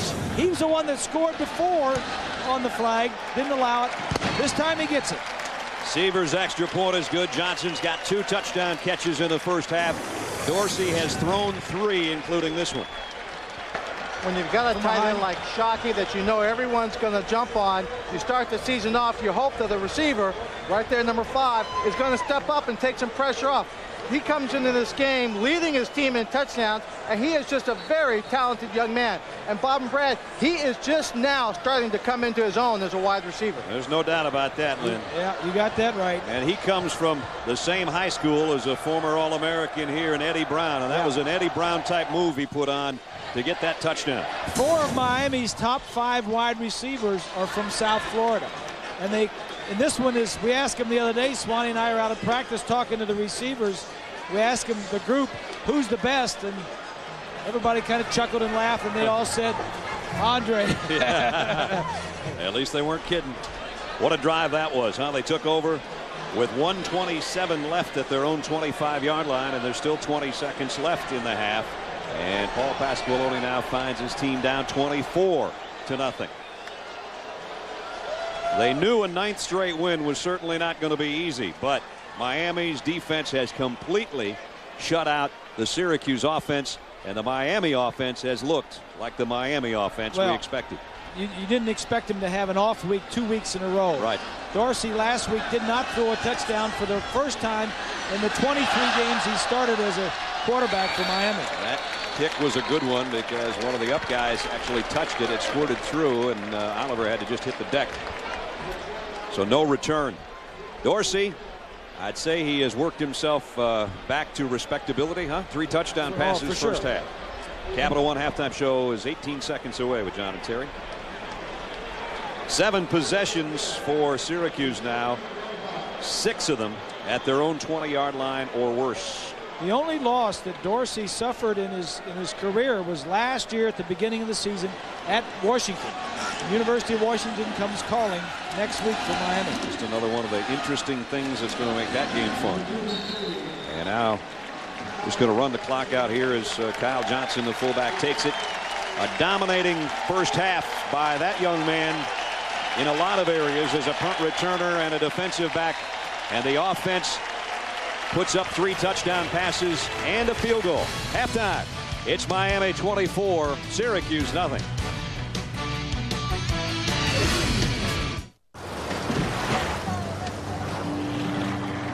On June 6, 1944, American and Allied forces were called into action.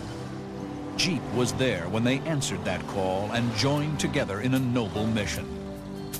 Now, more than ever, we count on these values of courage, trust, and steadfast resolve in our continuing quest for freedom.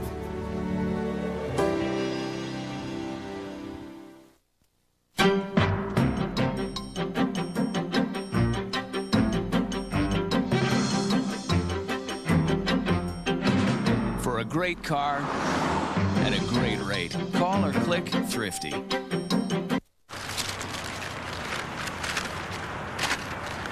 Boomer, you still think the '85 Bears defense was better than the Ravens? Yep.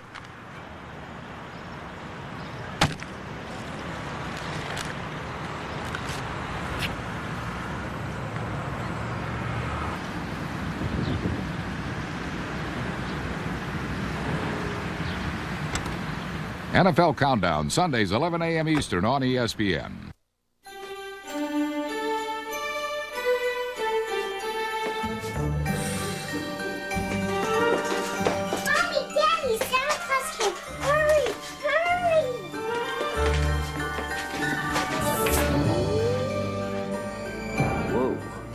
Those must have been some cookies you left Santa. I didn't leave them cookies. I left them cheese. Ah, the power of cheese.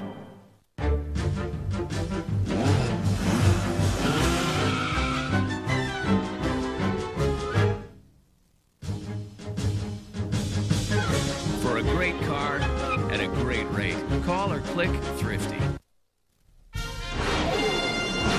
Capital One halftime show presented by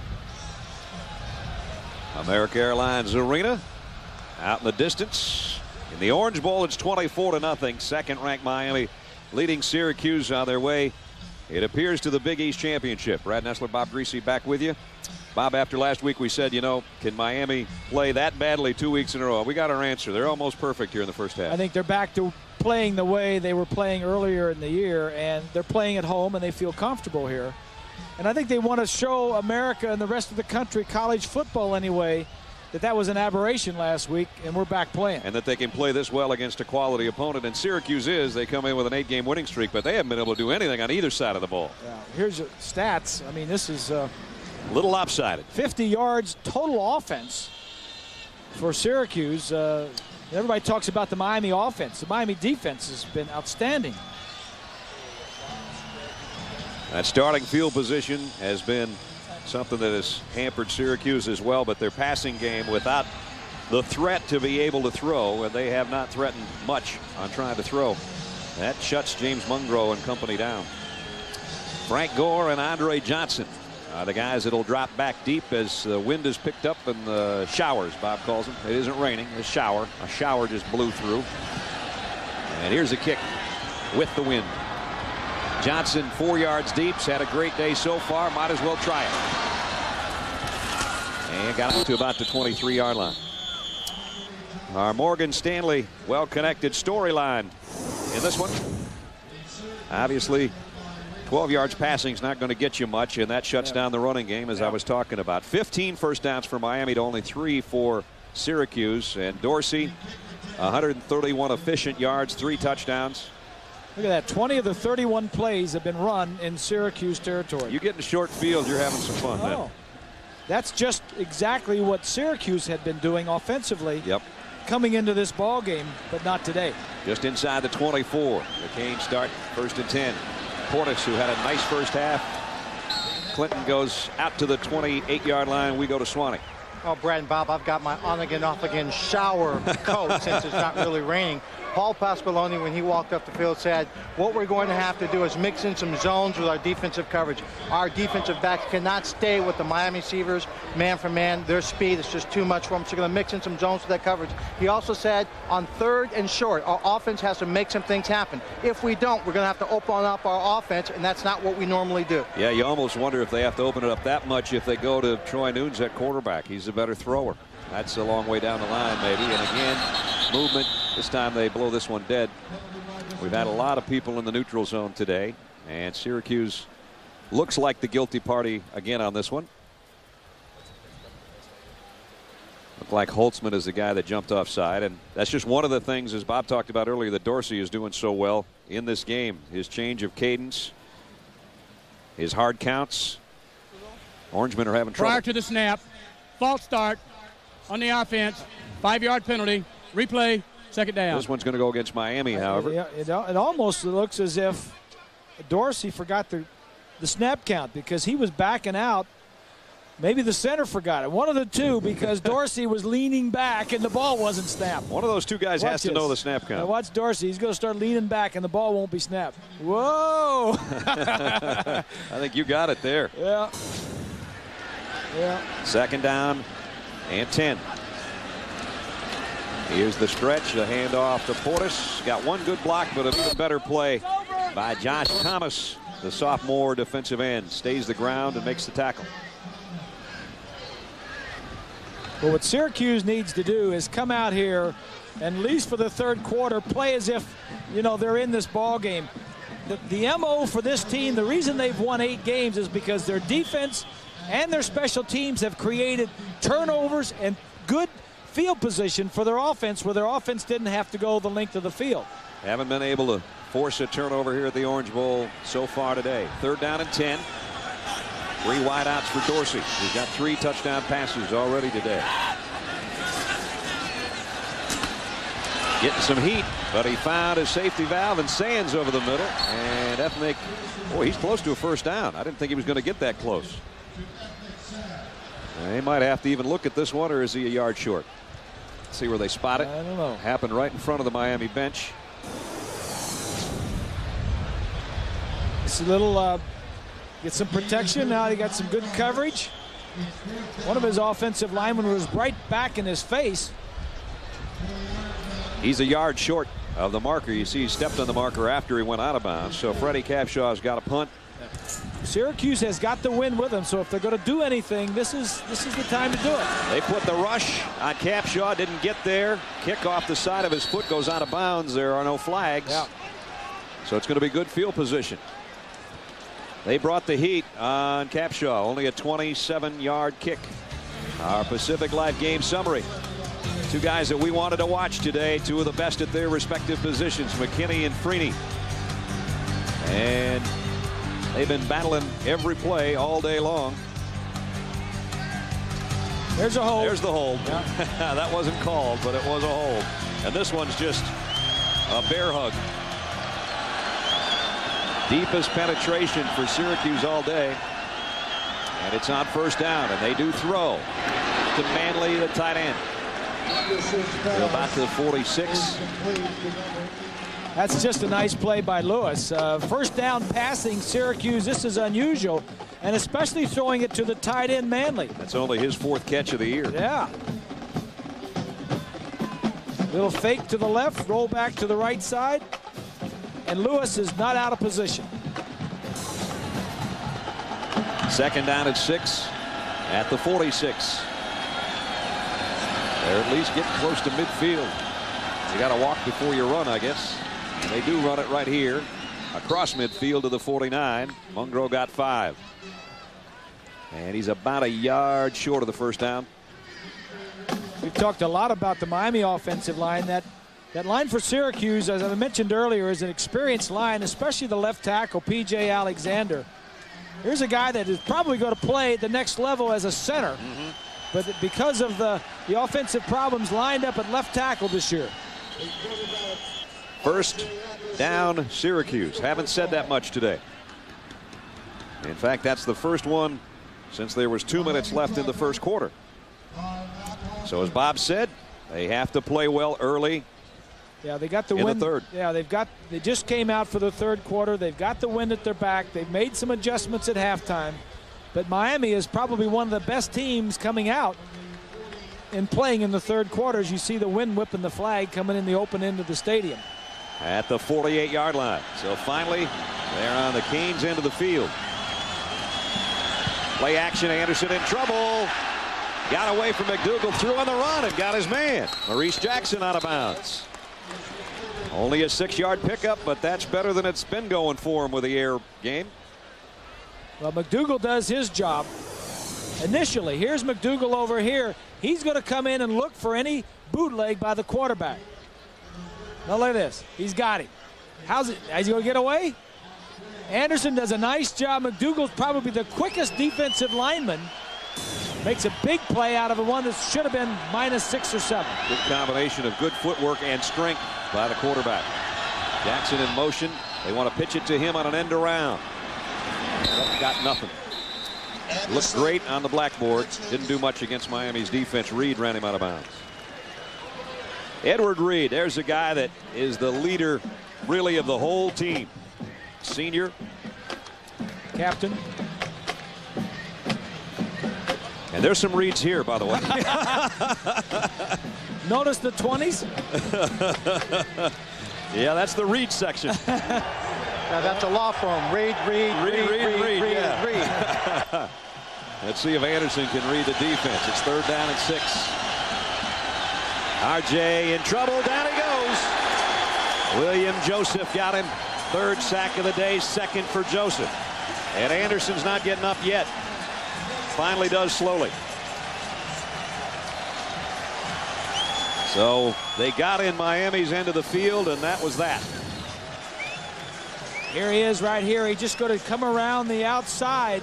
A little game between the 2 defensive linemen. The offensive line is not really good pass blockers. They don't have to block much in that offense. This should be a situation where Schaefer can keep it away from Buchanan. Wins with him. He hangs it up high. He doesn't keep it away from him, but it's a fair catch at the 22, maybe the 23-yard line. No run back, however, but it's Miami alone on top, 24-0.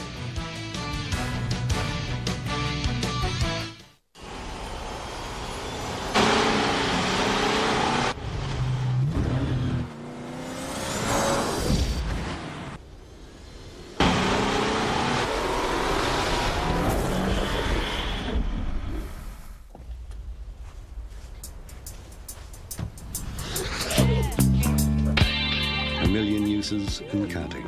The new 210 horsepower supercharged Nissan Xterra. Still everything you need, nothing you don't. It's new. A flame-grilled top sirloin, marinated Cajun shrimp, and a great price. $8.99. Chili surf and sirloin. We're having some fun now. Hey, Hallie Eisenberg, drinking a Pepsi. Actually, this isn't a Pepsi. It's new Pepsi Twist with lemon. And I'm not Hallie Eisenberg. I'm Halle Berry. Drinking Pepsi Twist. Well, it's not exactly Pepsi Twist. It's Diet Pepsi Twist. And I'm not exactly Halle Berry. You know. I'm Barry Bostwick. Who is Barry Bostwick? Like twists? Try new Pepsi Twist in regular and diet. A lemon twist on that great Pepsi taste.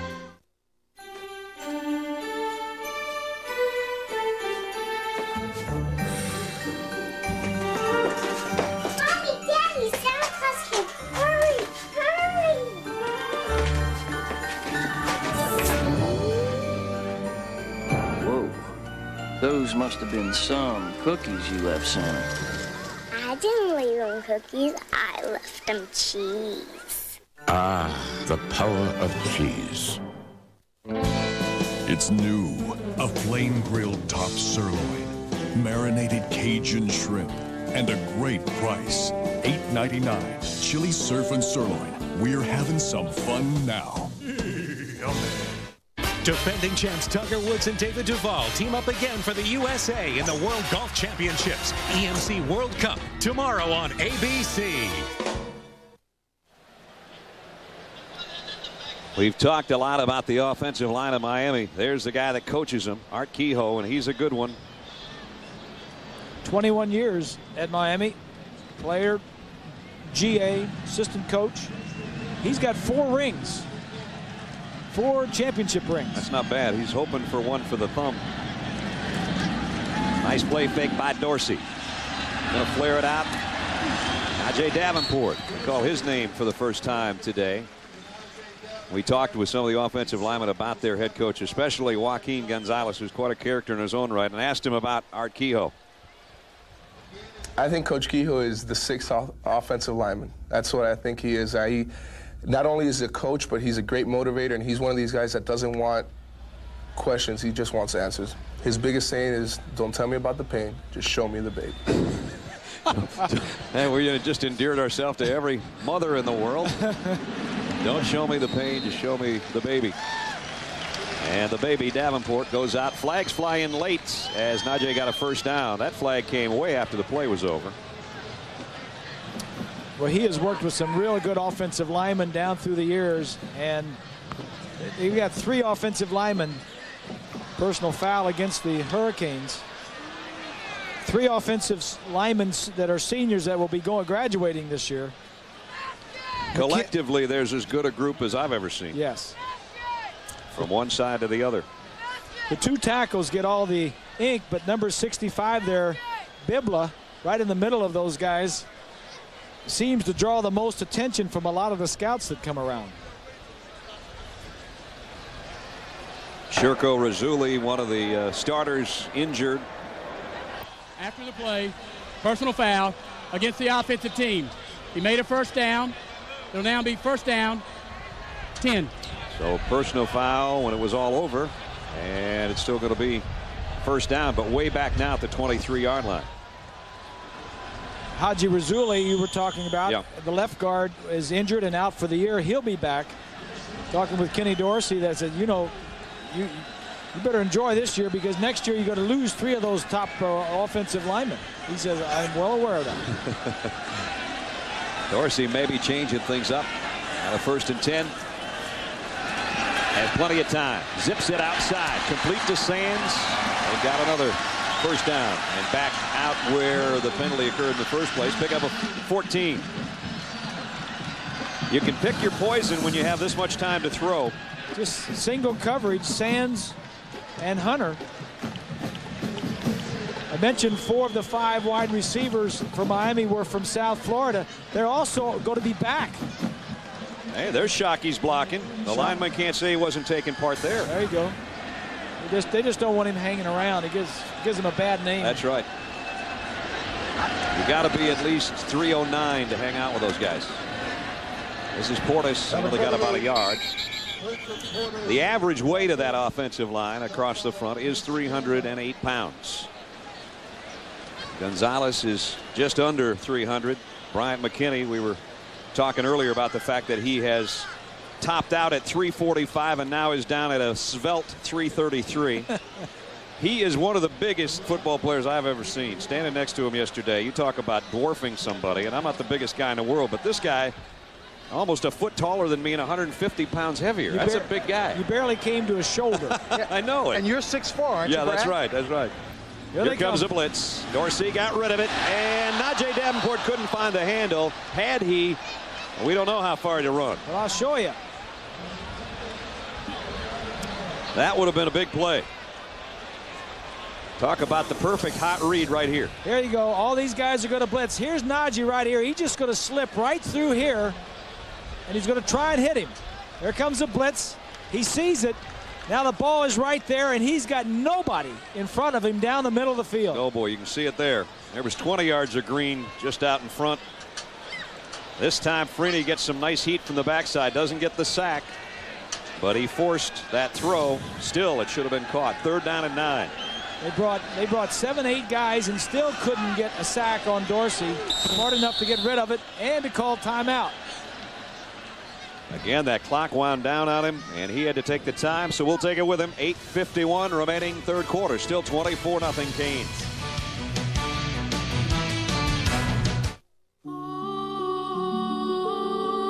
How can you provide for the future of the people who depend on you? With the power of Pacific Life.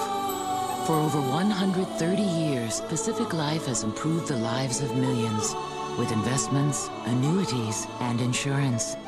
Because careful planning today can help them reach their dreams tomorrow.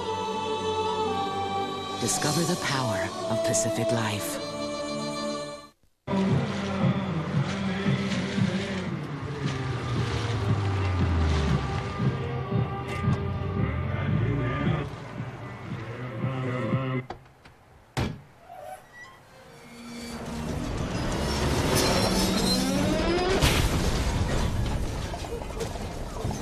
Introducing the tough new crew cab long bed.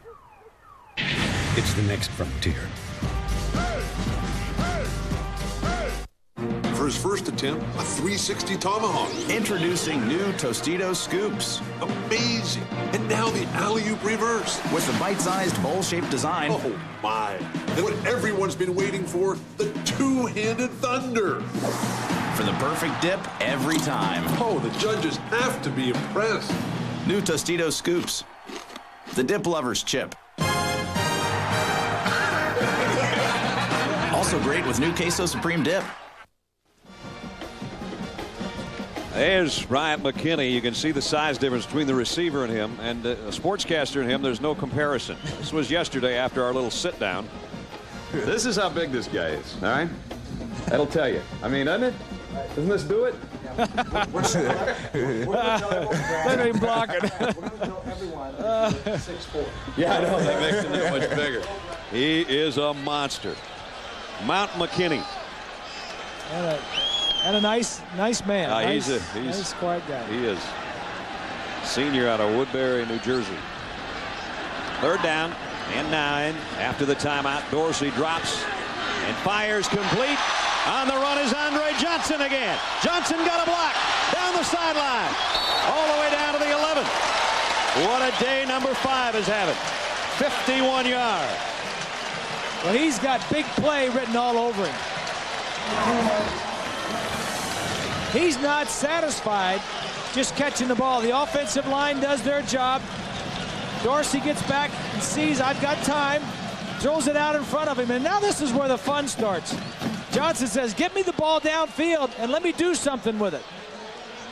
Remember the beginning of the year when you said, yeah, they lost Reggie Wayne and Santana Moss, but these guys just haven't been discovered yet? Exactly.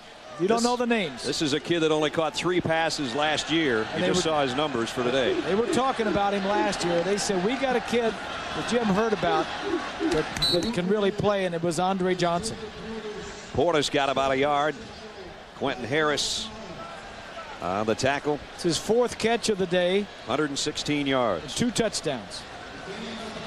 And 2 big ones on 3rd down, including that last one that traveled all the way to the 11-yard line. Now they're on the 10. 2nd down. They can get a 1st down inside the 2. And Miami on the 8th play of its current drive. Just 1 wide receiver right now. It's Sands. The extra tight end Williams is in motion. And Dorsey off play action goes to the end zone. Touchdown, Shockey. 4th touchdown of the day for Dorsey. The 2nd for his big tight end. And for the 2nd time today, less coverage there than the Victoria's Secret models had on Thursday night on ABC. Well, I don't know about that. I didn't watch it, but I heard. We were busy in meetings. Just go downfield, break a little to the outside. Fully clothed makes the catch. Fully clothed. The extra point's good.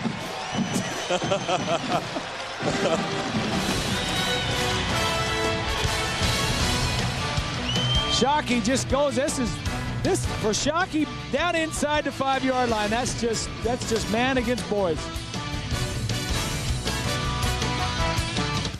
1-800-MEDIC. I'd be very happy to. Right, half pepperoni and half. Oh, hello. I'm here at 1-800-MEDICARE, where important questions are being answered. Hold the mail. Questions about Medicare health plans, nursing homes, and supplemental insurance.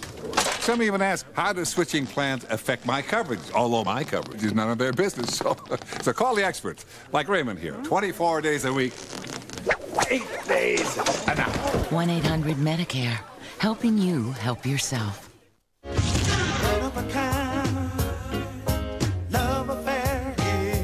You're gonna fall in love with the new grilled sourdough bacon cheeseburger at Burger King. Indulge your craving in a hot, delicious quarter pound of flame-broiled beef with melted Swiss cheese and 4 strips of crispy bacon, stacked up on 2 slices of grilled sourdough bread. It's for a limited time, so head over to Burger King today and get ready to fall in love.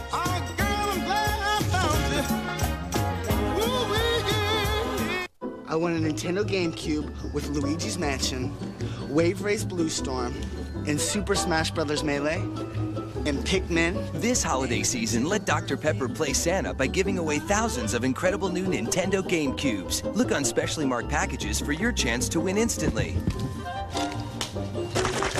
I know what this is. Quit messing around. Let's go. The Nintendo GameCube giveaway, only from Dr. Pepper.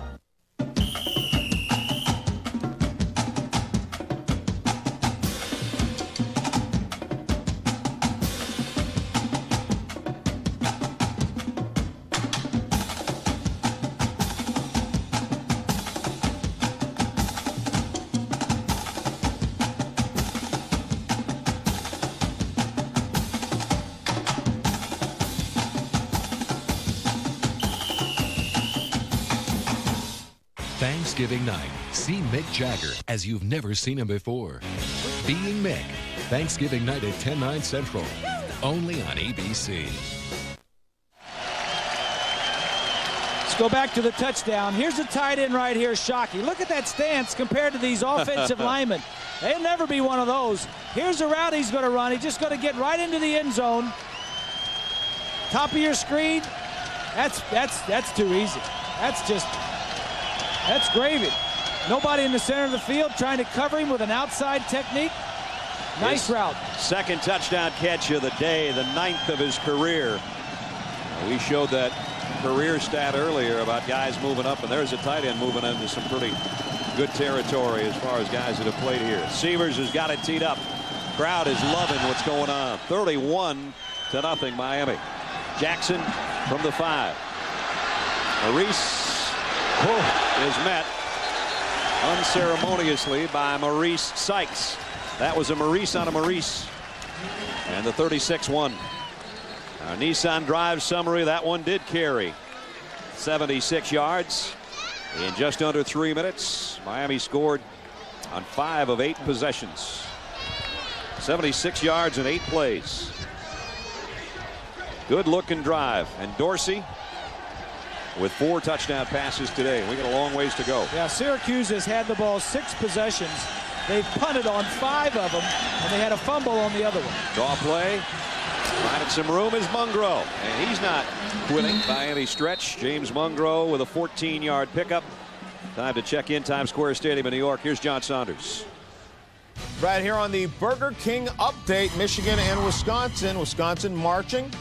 Anthony Davis, 10 yards, busts across the line for the touchdown. Makes it a 17-14 game, and Wisconsin has just recovered a fumble. Brad. Never easy in Camp Randall. Yeah, you got that right.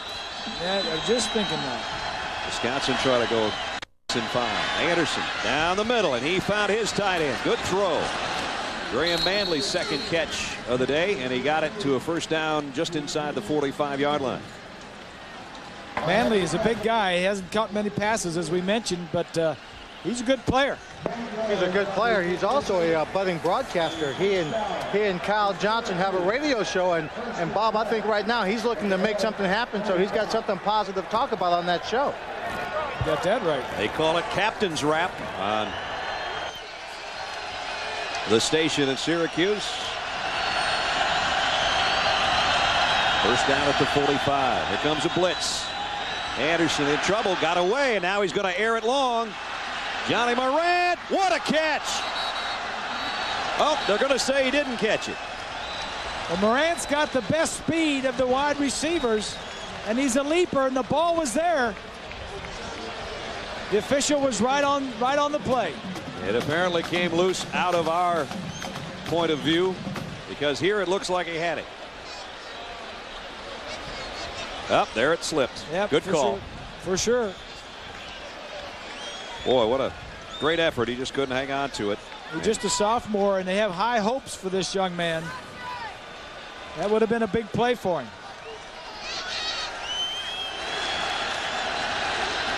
Second down and 10. Only about a yard for Mungro, who has 51 on the day so far. ABC Sports presentation of college football brought to you by Nissan. Nissan driven. Morgan Stanley, formerly Morgan Stanley Dean Witter. Move your money, get well connected. And Tostitos Scoops, the dip lovers chip. We've had some clouds, some swirling winds, a couple of showers, and now nightfall rolling in on Miami in the Orange Bowl. Third down and long. Anderson, quick slant. That was cut off at the pass by Mike Rump. He never let Campbell get out there. And it's punting time again for the Orange.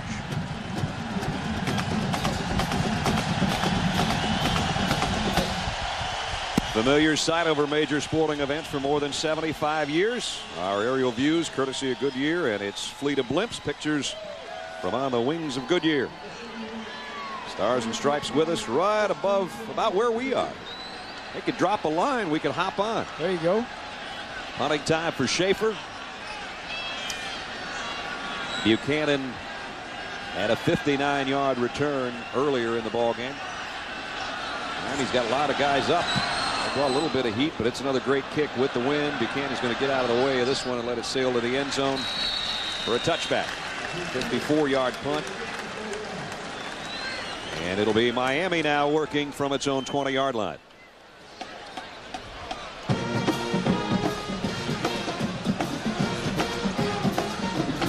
So the Canes, who have scored with proficiency today in the air with Kenny Dorsey's 4 touchdown passes and 1 field goal. Really the only thing they missed today was a little bit of a weird snap and hold, and Sievers missed one of the field goals.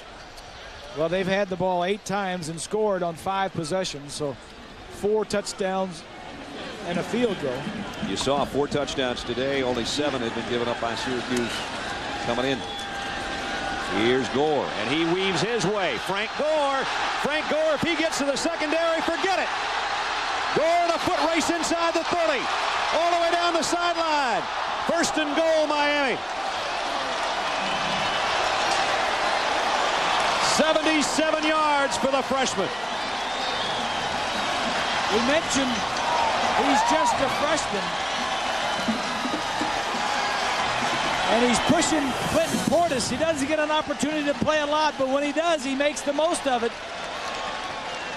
He starts off to his left and then bounces back because of Romberg and Bibla, the 2 offensive linemen, went to Coral Gables High School here in Miami and played here in the Orange Bowl several times during his high school career. Win Florida since last November. He almost got to the end zone right there. And Portis back in to give Gore a breather. This is Frank. I know this is Frank. Okay. And a timeout by Miami. Gives us a quick second to remind you the Metrodome's the site Monday night. Talking about the Giants, they've got a couple of former Miami linebackers, Jesse Armstead and Michael Barrow. Lewis, Smith, Morgan, that's a good group. Morgan, of course, was a #1 pick this past year, and it's Vilma who's trying to fill his shoes and doing a pretty good job of it. They've had good players come out of this program at every position, especially linebacker, defensive line. They've had a ton of good defensive linemen come out of here. The offense is in great shape again with a 31-point lead. And they've got it inside the 3-yard line. The longest play of the year for Miami moments ago, Frank Gore. And now the Big Eaters will line up with an extra tight end on a 1st and goal. Inside handoff, Najee Davenport untouched. The senior fullback for the touchdown. Everything's working. Well, they're spreading it around a little bit. The fullback who does all the dirty work, all the blocking and all that stuff. Give him a little sugar. Give him a little sugar. Give him a little love. Give him a touchdown. This is a kid, I think, at the pro level. I mean, he could almost be a tailback here. I think he's going to be a good one. He was a tailback here at Miami and then moved him over to fullback. Extra point is good. Miami leads 38-0. You're going to see over here, he's just going to follow the right guard, Bibla. Romberger, 66, gets a nice block. But when you run in from that area and you're untouched standing up, that's pretty good blocking.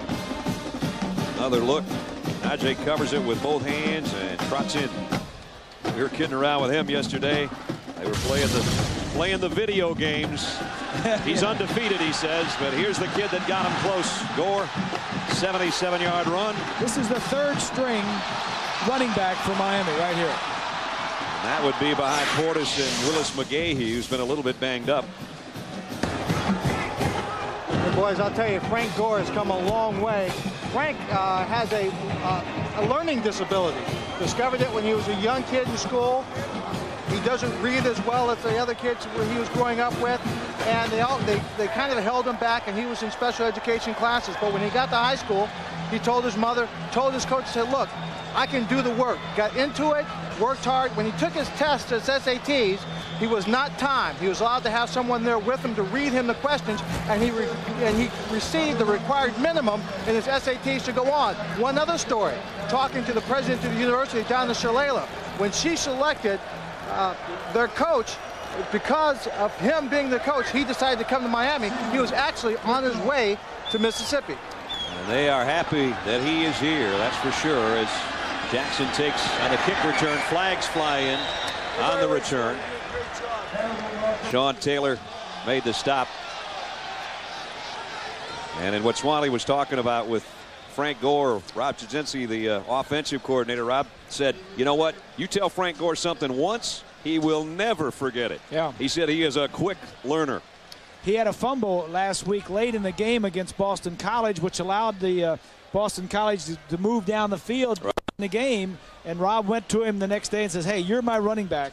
So During I don't the return, care what happened. Blocking the back on the receiving team. Half the distance to the goal. He said there's no way I was going to hurt his confidence by letting him think that fumble had anything to do. And there's Rob right there with the glasses in the middle of the Miami booth.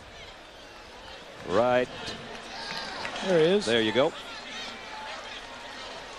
And he said, I have as much faith in you today after the game and after the fumble as I did yesterday. Yeah. And he showed some faith in giving him that handoff way downfield, and 77 yards later that faith is repaid. You know, Rob is new at that position. They used to be the tight end coach. Well, yeah, and they've got a new offensive coordinator. They've got a new defensive coordinator.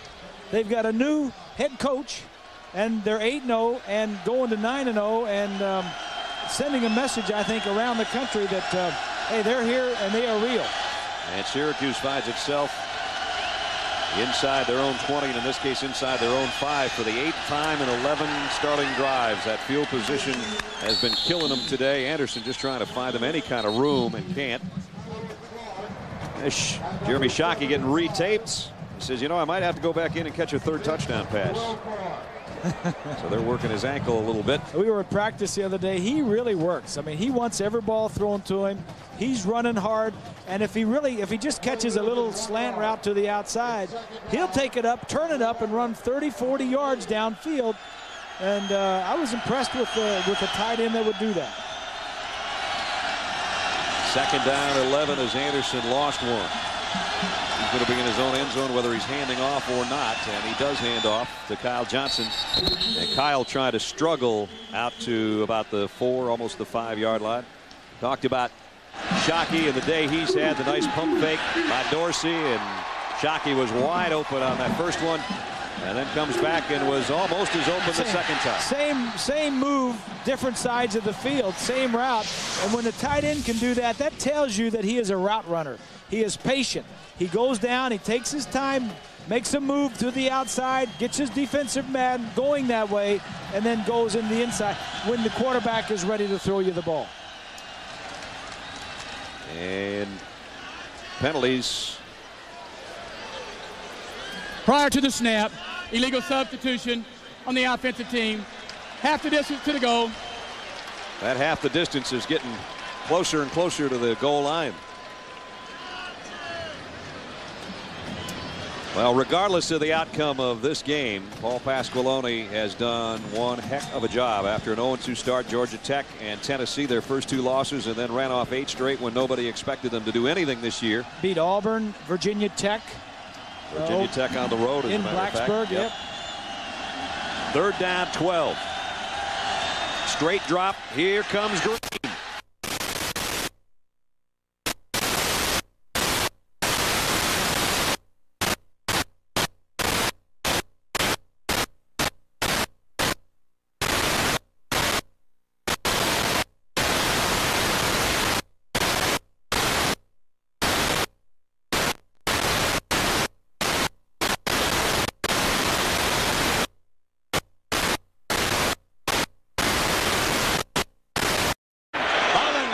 First down, Evans broke it off. Howard, the defender, and you know, the communication between those two. He's talking to Andre Johnson, so Andre must have been the guilty party on the block. At least he's laughing about it. You can laugh about it when it's 38-0. Yeah. Johnson, Andre probably telling him, Coach, see what happens when I block? I'm good on a catch, right. but don't ask me to block anymore. Just throw me the thing. Let me run with it. Yeah.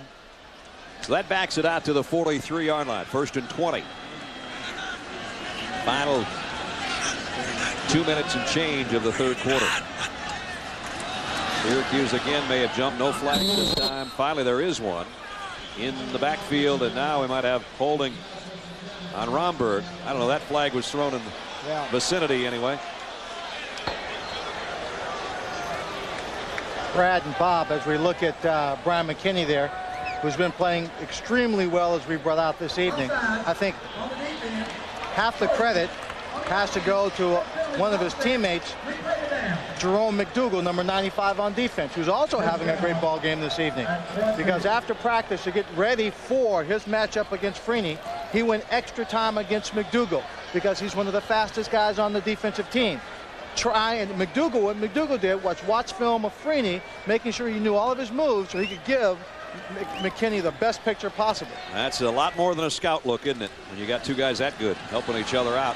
And here's Portis, Clinton Portis, dragging tacklers with him down to the 20-yard line. 23 yards for Portis.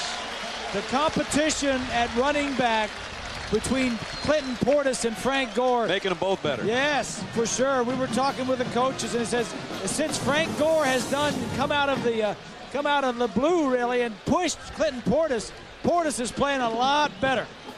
Little competition is good. Never hurts anybody. Portis keeps going like this. He might have to take the big uglies out for dinner again. Remember, he gets over 150. He treats. He's got 112 on 23 carries. Now it's Portis again. And he's down to the 15, so give him 5 or 6 more. How much food did Ken Dorsey say that Brian ate? His mother comes down and brings about 20 pounds of food? Yeah, and when Portis has to take those guys out, they say what each lineman does is just to start with, they each order an appetizer for 4. And that's before they get to the main course. They each order an appetizer. For 4, not just for all of them. Yeah. Each guy gets that much. Pick up a 6, 2nd down and 4. Portis again. On his way to the end zone. Touchdown, Miami.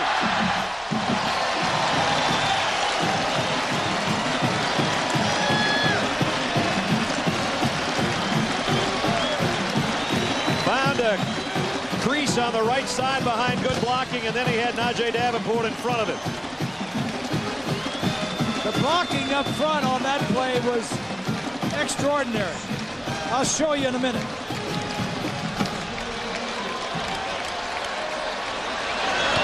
Extra point is good. This is an awfully good football team. Watch the center, Romberg. The center right here is going to reach and come over and block the man over here. The guard's going to go outside. Watch the center. Look at that block right there, how Romberg, 66, just jumps. You got to snap the ball and then move. You almost have to pull. Romberg and Bibla, Gonzalez all on the right side. There he is. Nice block.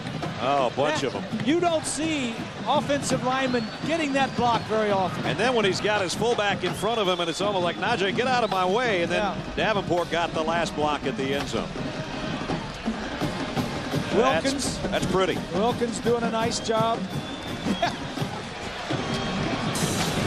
Davenport turned around and he said, hey, I'm right behind you. Keep going. There's Romberg out of Windsor, Ontario. His teammates on the offensive line kid him about being from Detroit, not from Ontario. That's what Gonzalez says. He says, nothing's sacred in our group. You come up with the worst thing you can say about each other and the worst jokes you can come up with. These guys are constantly together off the field as well as on, and that helps make them as good as they are. He's Canadian, eh?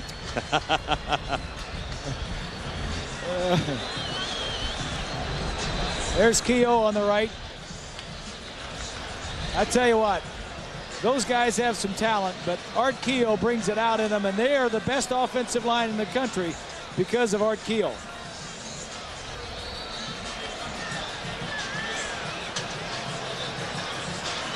We told you that the Big Eaters would have a big part to play in this game, and both in pass protection and leading the way for Portis and Gore, they indeed have today.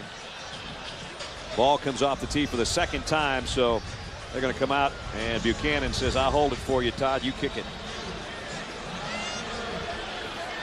45-0 Miami.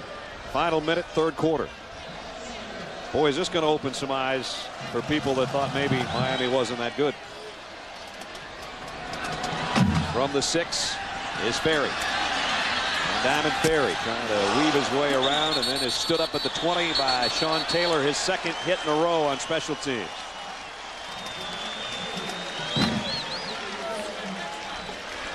Juan Gonzalez, and he talked with us about the diversity on that offensive line. It's fun, all the things that we learn from each other, and you know, I've learned how to speak a little bit of Russian. I know a little bit of Yugoslavian because Brett's Canadian. And there's a lot of Yugoslavians, and I guess in Windsor and things like that, all his friends, so he knows some Yugoslavian. So, you know, we just come up with like the funniest jokes just because we could, you know, use everybody's backgrounds and use every single language known to man and just make things up, and we just drive our coaches crazy. They're quite a group to be around. And it doesn't matter which one you pick out, you get some laughs or something to think about from all of them. Gonzalez was a guy, for instance, that actually had offers from Ivy Leagues because of his academics. Said, no, Miami, I don't play football. And he got the recently one of the recipients of the $18,000 National Football Foundation scholarship. Yeah. So he's strong, big, funny, and smart.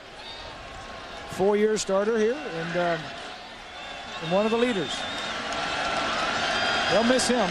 You bet. Second down 10. Quick throw. That might be a lateral. Maybe not, but at any rate, it goes out of bounds. Doesn't matter. Joe Donnelly, the tight end, was the intended receiver. I think that was a lateral, wasn't it?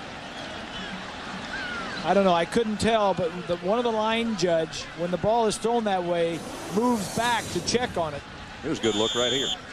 Thanks, fellas. Ooh, boy. Awfully close. Awful close. Yeah. Right down the line, incomplete. And it is 3rd down and 9. 3rd down and 10, actually.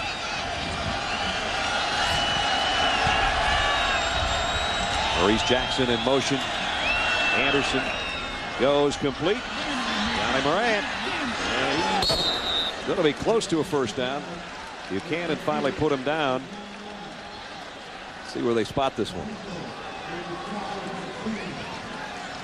I think it's going to be short. Yep, I guess so. Syracuse walking off the field. It is almost a yard short. Complete domination by both sides. The Hurricanes. Their defense has dominated. Their offense has dominated in their special teams, their kicking game. as well. Schaefer's been a busy punter, trying to keep it away from Buchanan. Takes a Miami bounce, and it'll be down right around the 35-yard line after a 35-yard kick. End of the third quarter. And the Hurricanes, the smoke's cleared, folks. They're pretty good. 45-0. ABC Sports presentation of college football will continue after this message and a word from our ABC stations.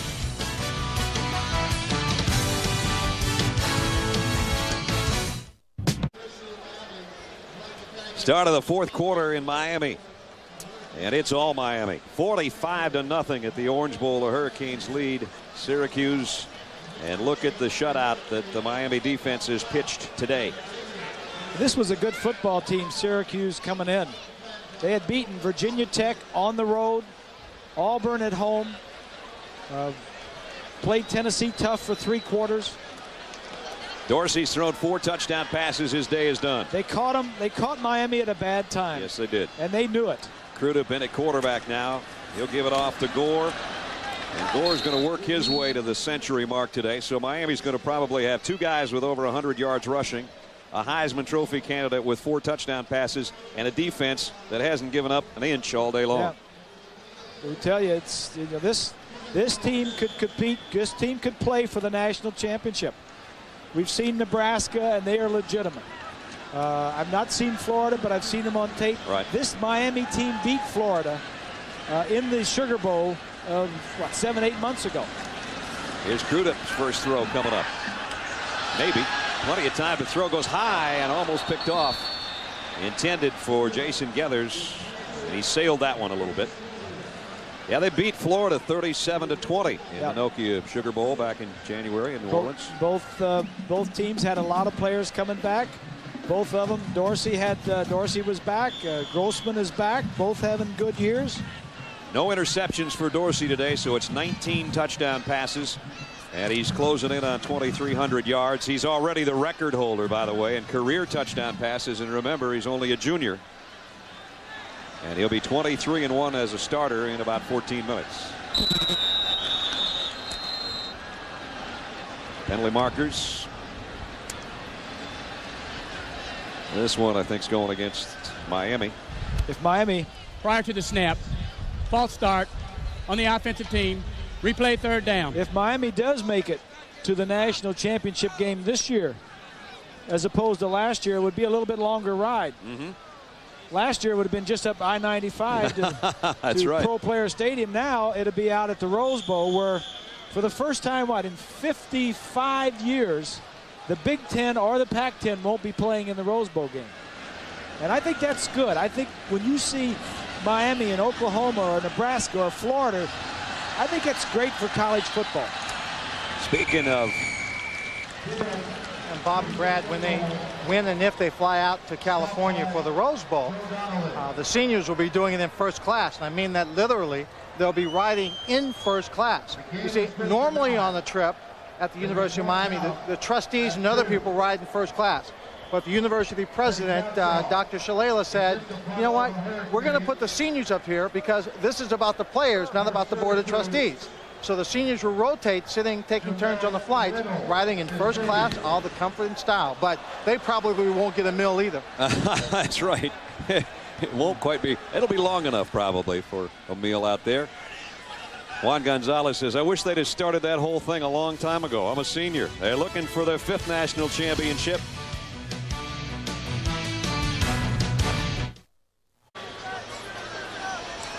Kenny Dorsey on the right. Will the real Ken Dorsey please sit? They got one of the police dogs here has got a Ken Dorsey jersey on. And he's got the play toy. And that's how Syracuse has been treated by Miami today in the Orange Bowl. 45-zip. The Orangemen working from their own 40. Trying to screen. Oh, boy, almost intercepted. John Square almost picked that thing off, and he might have gone for a touchdown. Let's check in. John Saunders in New York. All right, Brad, thanks a lot on this update. Cal against Stanford. Cal had come back to within 1 point, but Chris Lewis goes to work again. Luke Powell gets this one and takes off 80 yards for the touchdown.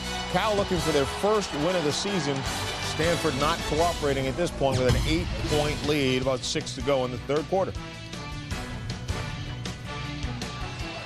Stanford trying to go to 7-2, and some of you will see them against Notre Dame next Saturday night on ABC, part of our great Thanksgiving feast weekend of college football. Here's a throw out in the flat. Kyle Johnson, a senior captain, run down by Jarrell Weaver. Swanee? Well, Brad, here I am again with my hands around another football.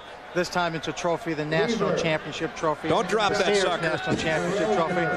I could pick it up and toss it, but I won't do it. And make no mistake about it, Miami has been playing for this trophy since day one. They still feel like they should have been playing last year for the National Championship. And one of the things against them this year, they said, was their strength of schedule. You know, they're number 1, number 2 in the BCS standings.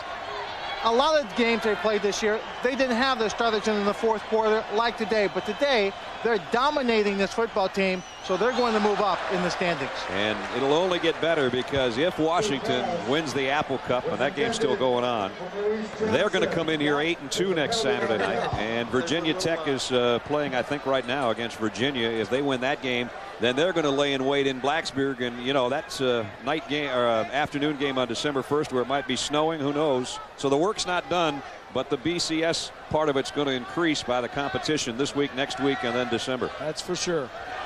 And, Brad, that's one other reason why I had my hands all over this trophy is because after my hands all over this trophy, they have to clean it and polish it. And the guy's been carrying it. I just want to make sure he has a little work, you know. Oh, here we go. Don't fumble that thing. There you go. You do. There we go. Get that polish rag out there. Yeah. The Sears folks don't want Swanee handling that anymore, just in case he fumbles. Syracuse has only run 4 plays in Miami territory. And they're at the 37-yard line right here. Anderson, late pitch to Mungro. Didn't get much. Nice job by Al Marshall to stretch it out, make the stop. And as Lynn said, a lot of the backup guys are in playing defensively now. They get a little taste of action, and that'll only make them better down the line. Oklahoma leading Texas Tech. That's an all-important game in the Big 12. And not only Oklahoma, but all of college football lost a great man, and Bob, a very, very good friend of yours. Yeah, Billy Vessels passed away last night at his home in Coral Gables. He was just voted, I was having lunch with him the other day, and he was just voted the greatest player in ever to come out of the University of Oklahoma. And he said he was almost more proud of that. He says he was more proud of that than he was winning the Heisman Trophy. The Heisman Trophy back in the early 50s. Yeah, I think around 52. I know you guys played a lot of golf. I'm sorry for you and his family and friends. We send out our prayers and thoughts and wishes. Yeah, Susie and the family, and I know all of our college football that knew Billy will lose a dear man. He was a special guy. Well said. We've got 12:24 left, and Miami's cruising right now, 45-0. You know, Oklahoma had been down for so long. I used to have lunch with him all the time, and I'd kid him about how bad Oklahoma was. But last year he got even with me. Oh, boy, did he ever. He got back because of all the Oklahoma undefeated and all that other stuff. He was unbearable to have lunch with. And then, of course, Purdue came back. That's right. So neither one of you were easy to be around. Well, that's true. I'd say.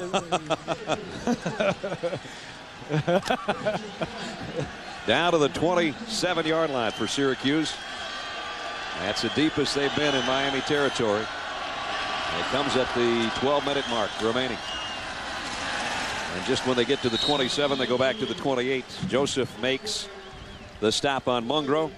At the conclusion of our game, we'll select the Chevrolet Player of the Game. Chevrolet will make a $1,000 contribution to each university's general scholarship fund. Boy, there's a lot of guys you could look at on Miami's team. Boy, isn't there? Wow. 2 touchdowns for the tight end, 2 for the wide receiver. Dorsey threw 4. Buchanan set the tone in the first half. Exactly. And then there's those big eaters, those smorgasbord bashers that I love. This Miami defense, they don't want this team to score. Oh, almost an interception by James Lewis. Got us left hand on it. Bob, you're absolutely correct. A lot of people don't understand sometimes late in the ball game, just because you put the second team in there, it means you're giving up on the ball game. The defense has a shutout working. The defense has now told the backup guys, we're going to put you in, and that's your challenge for the game.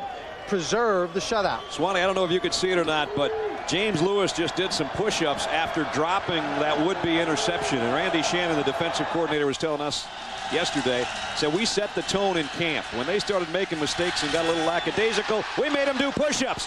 Buchanan might push it all the way to the end zone. Philip Buchanan heading to the end zone. He'll take it to the barn. Touchdown, Miami. No push-ups involved. 76 yards. Well, so much for the Chevy. Yeah.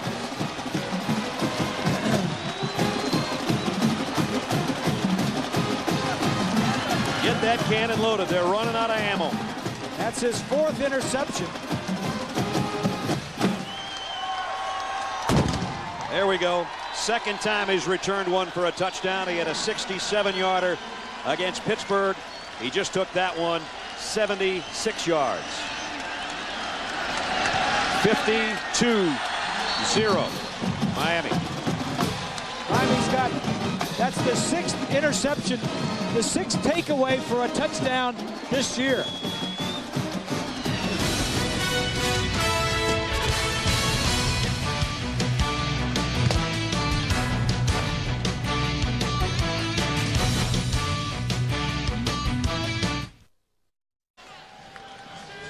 You force Syracuse into a passing situation, you're playing Miami's game. Here's Buchanan up, bump and run on the wide receiver. Watch as the receivers cross, he switches.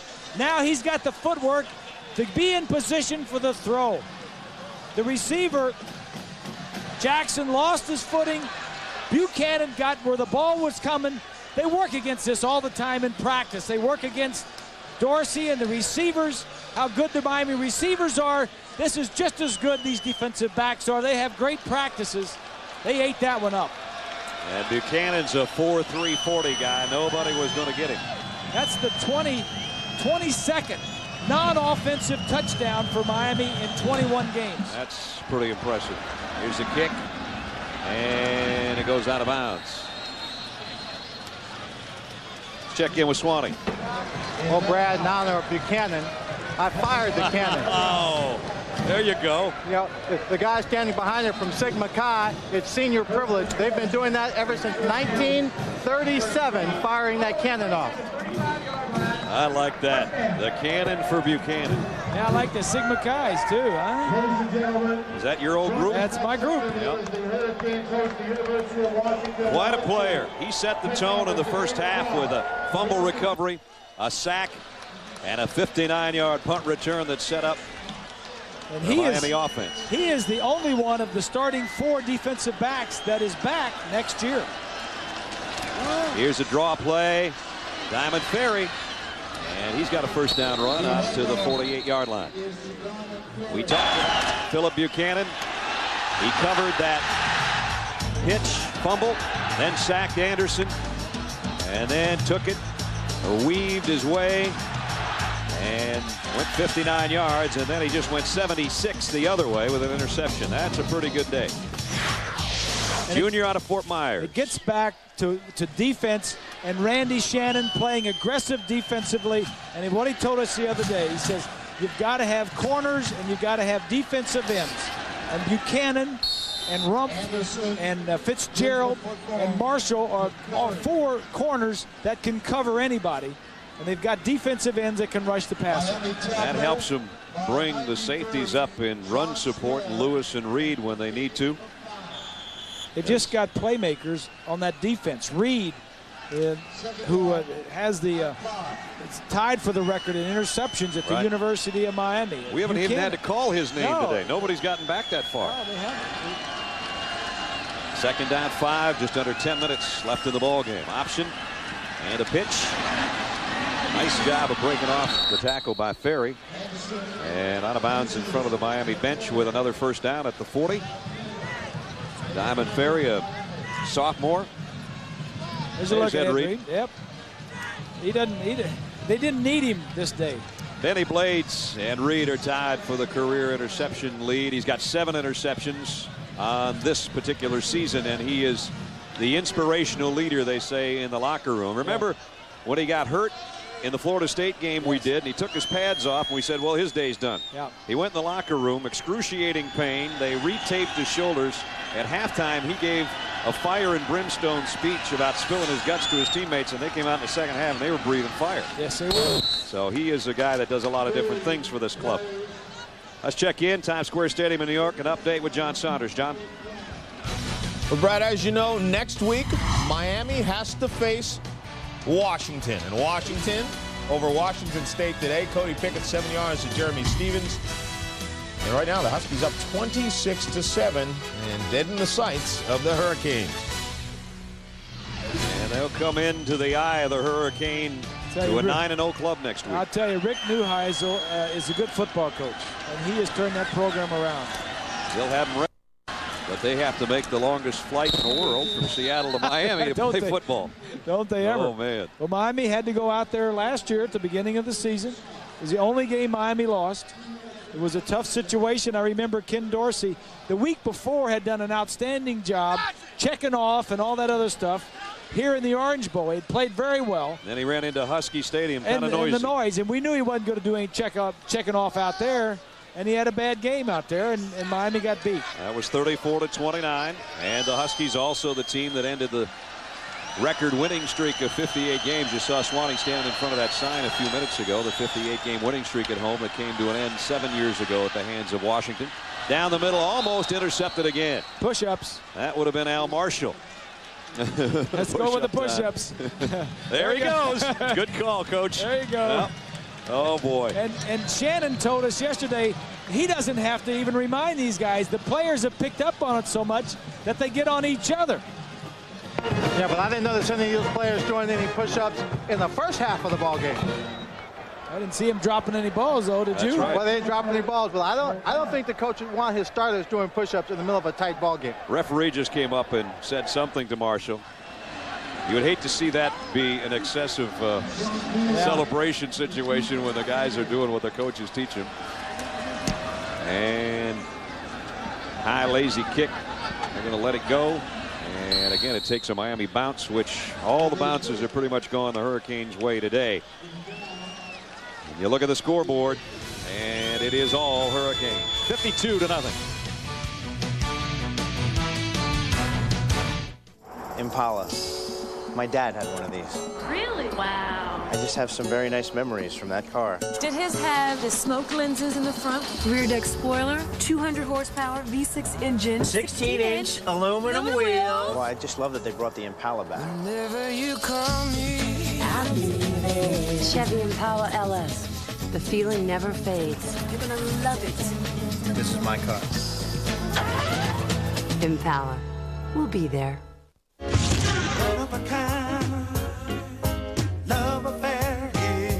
You're gonna fall in love with the new grilled sourdough bacon cheeseburger at Burger King. Indulge your craving in a hot, delicious quarter pound of flame broiled beef with melted Swiss cheese and 4 strips of crispy bacon, stacked up on 2 slices of grilled sourdough bread. It's for a limited time, so head over to Burger King today and get ready to fall in love.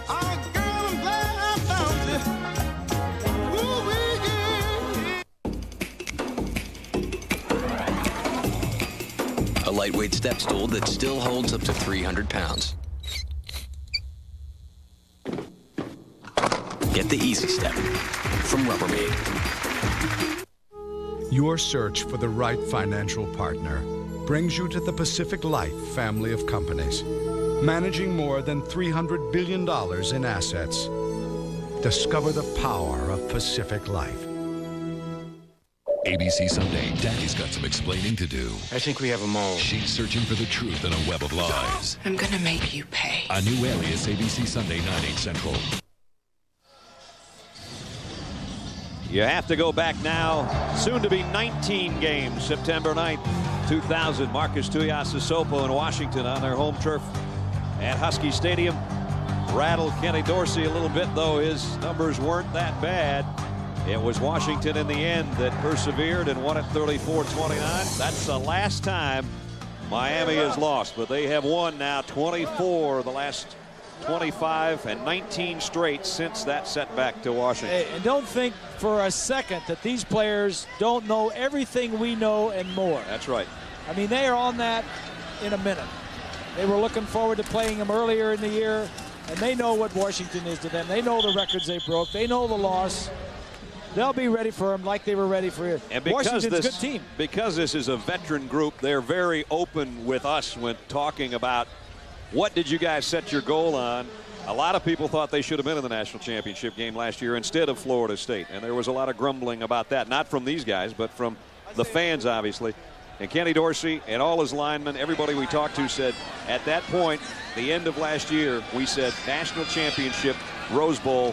And while they wanted to win the Big East championship, and they're about to, as Frank Gore is off to the races again, and Gore might be gone across midfield, down the sideline, all the way to the 28-yard line. Wow, everything's working.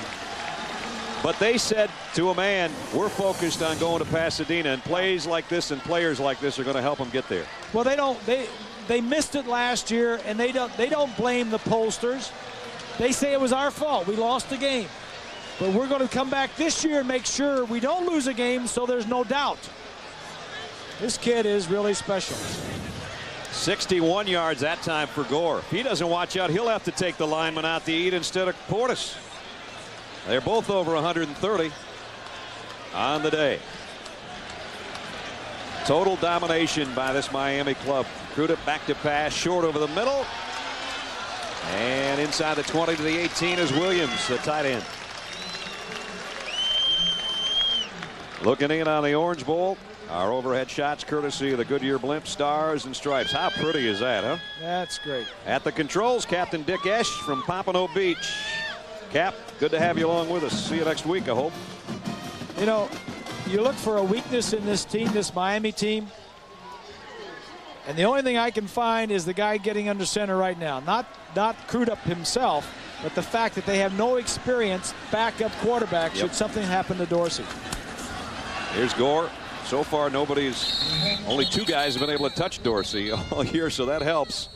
And don't you know that those offensive linemen don't know that? Oh, sure. And that's no rap on Crudup, but they don't want Dorsey going down. He's only coming into the game today. He had only thrown 17 passes. He had not played a lot. Crudup. He's a redshirt freshman out of Deerfield Beach, Florida. A little over 6 minutes. Career high for Frank Gore, by the way, 149 yards rushing. I don't know if the freshman's going to come up with the dough, but if he gets a carry here and gets over 150, he might have to take those linemen out to eat. He's over 150. That'd be a nice break for Portis Wallet, wouldn't it? Let the freshman by. Yeah, it's exactly right. I like that. They go down to Ruby Tuesdays, and that's quite a scene, I guess. I said to McKinney, I said, what's it look like when you 5 guys walk in and you got a couple running backs with you? He said, we do tend to get some looks. And he said, most people want to take a picture with me because they can't believe how big I am. If I owned an all-you-can-eat restaurant and I saw them walk through my door, I'd close it. I'd put up a for sale sign. 3rd and 7. Here's Gore again. And down to about the 12. It's Kellen Winslow in the lineup. The son of Kellen Winslow. Yeah. He's a receiver, a freshman, true freshman. Wide receiver, but you don't know.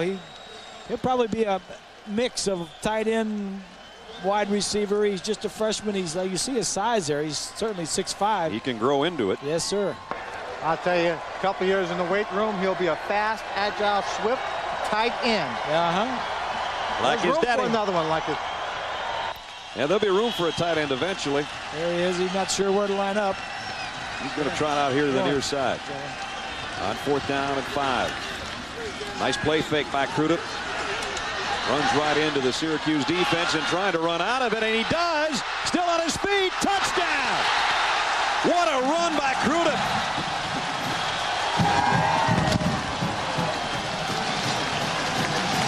He was dead in the water in the backfield and somehow found a way.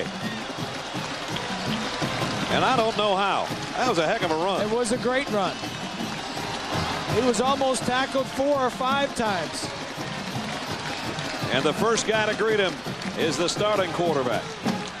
The redshirt freshman. You know, this is good experience for him. You never know when he might be needed. Extra point is good.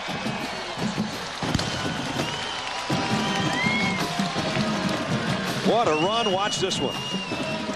It's a little play action. You want to throw the ball downfield. There's one broke tackle. 2, 3, 4, 5. There's a bunch of them. A bunch of them. Touchdown. 59-0 Miami. So Denver doesn't win a Super Bowl till long after Tommy's retired. And the Packers, I mean, they couldn't win one until Sterling hung them up. I don't think it's really a coincidence. It's just my thought. I don't know.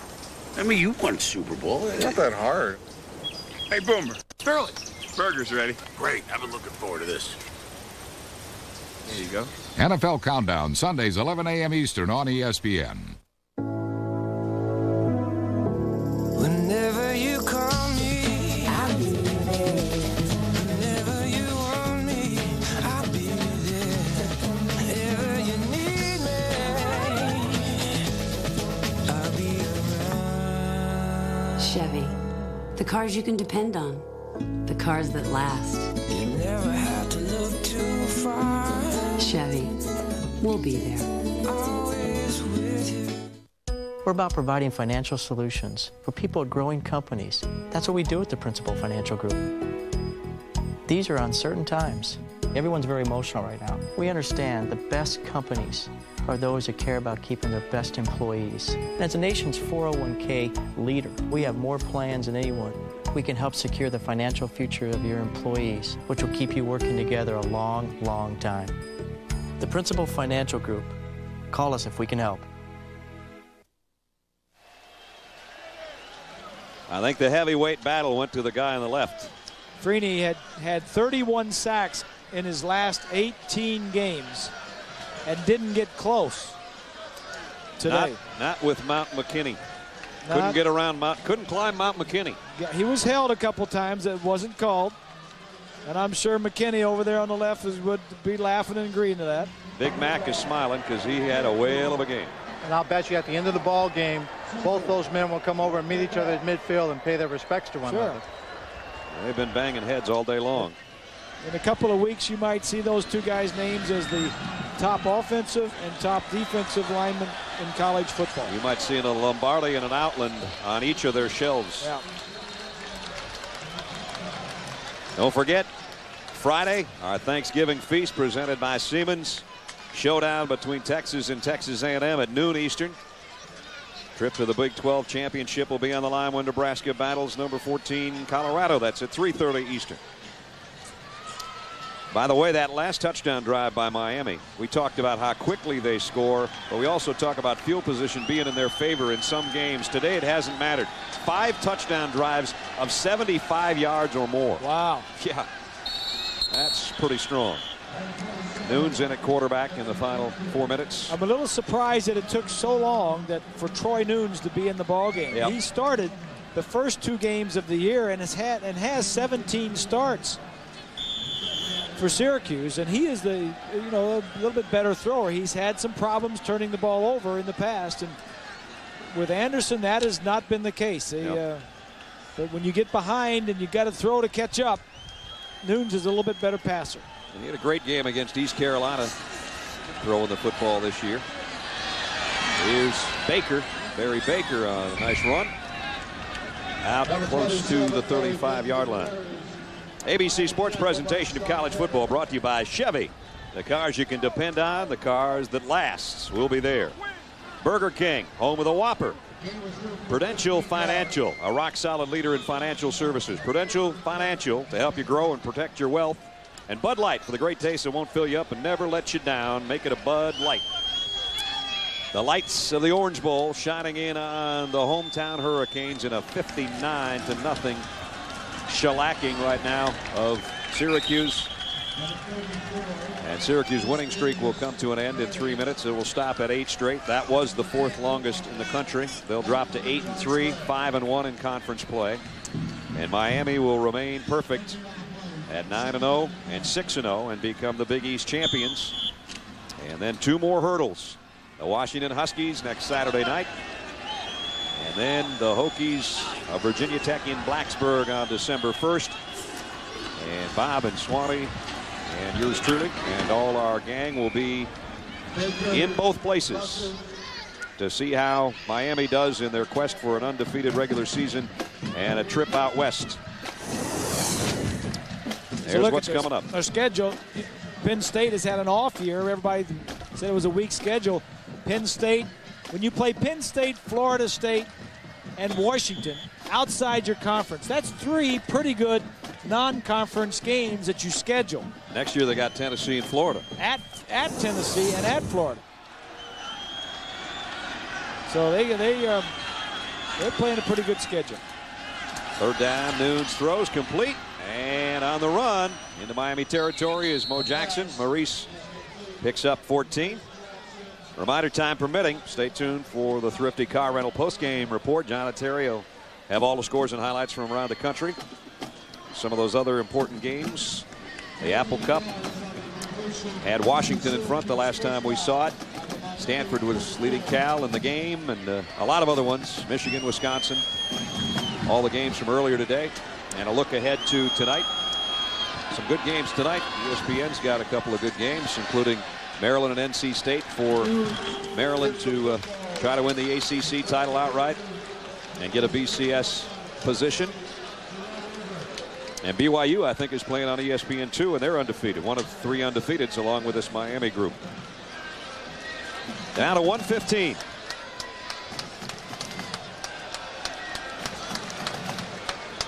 So Syracuse came, they saw, and they were conquered in their quest for the Big East championship. Tough place to play, as we've been saying all day. Miami is awful good here in the Orange Bowl. Baker pick up a 7. I thank all the folks that helped to bring the ball game to you. Our director of production, Bob Toms. Our associate directors, Dick Ellis. Steve Fettig's our associate producer. Reggie Wade, our technical director. Games directed by Steve Bime. Produced by Kevin Smolin. Coordinating producer, college football's Bob Goodrich. And the executive producer of ABC Sports is Howard Katz. And the fans that have remained to see what is soon to be a shutout, barring a touchdown pass from Nunes, starting to come to life as they have watched Miami dominate from gun to gun. Nunes runs out of bounds with 13 seconds left. I'm looking downfield and nobody could shake free. Nobody was open. That's the way it's been all day. Yep. Very little you can do against this Miami defense. A lot of memories in that building right there. I guess. Only the palm trees and you have gotten older. Oh, thanks a lot. Just looking down on that open end. I love that scene down there. So many field level shots of you and those palm trees behind you. I love those. 4th down at 6. Final chance for the Orange. Nunes has some time. Throws incomplete. And that's the last chance for them. Miami will have to take a knee to end this one.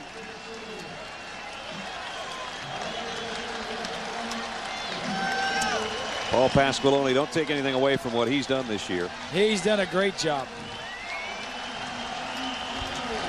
He told us it would have been a lot better if Miami would have done this than what just happened at Boston College last week instead of the struggle. Because it was a wake-up call, and you could tell this week being around the players that there was a refocusing going on, and they looked at that final 3-game stretch and said, okay, that's our bump in the road. We don't want to hit a pothole, and today they had easy sailing. They put it on cruise control to end the game, 59-0. 567 yards of offense for the Canes. And Dorsey, the Heisman candidate, a 4-touchdown day. Our Chevrolet players of the game, P.J. Alexander, the offensive lineman from Syracuse, and Philip Buchanan, who really set the tone with his punt returns, his defensive plays, he's our player of the game. Chevrolet will make a $1,000 donation to each university's general scholarship fund. In the name of those two fellas, there's a happy coach. Larry Coker goes into the tunnel at 9-0. And the Big East champs, they've already got one ring, but they want one with a bigger rock. That would come in Pasadena. They're heading that direction. 2 games left to a perfect regular season. Final score, Miami 59, Syracuse nothing. For Bob Greasy and Lynn Swan, I'm Brad Nessler saying so long from Miami. Stay tuned for the Thrifty Car Rental post-game report. It's coming up right after this.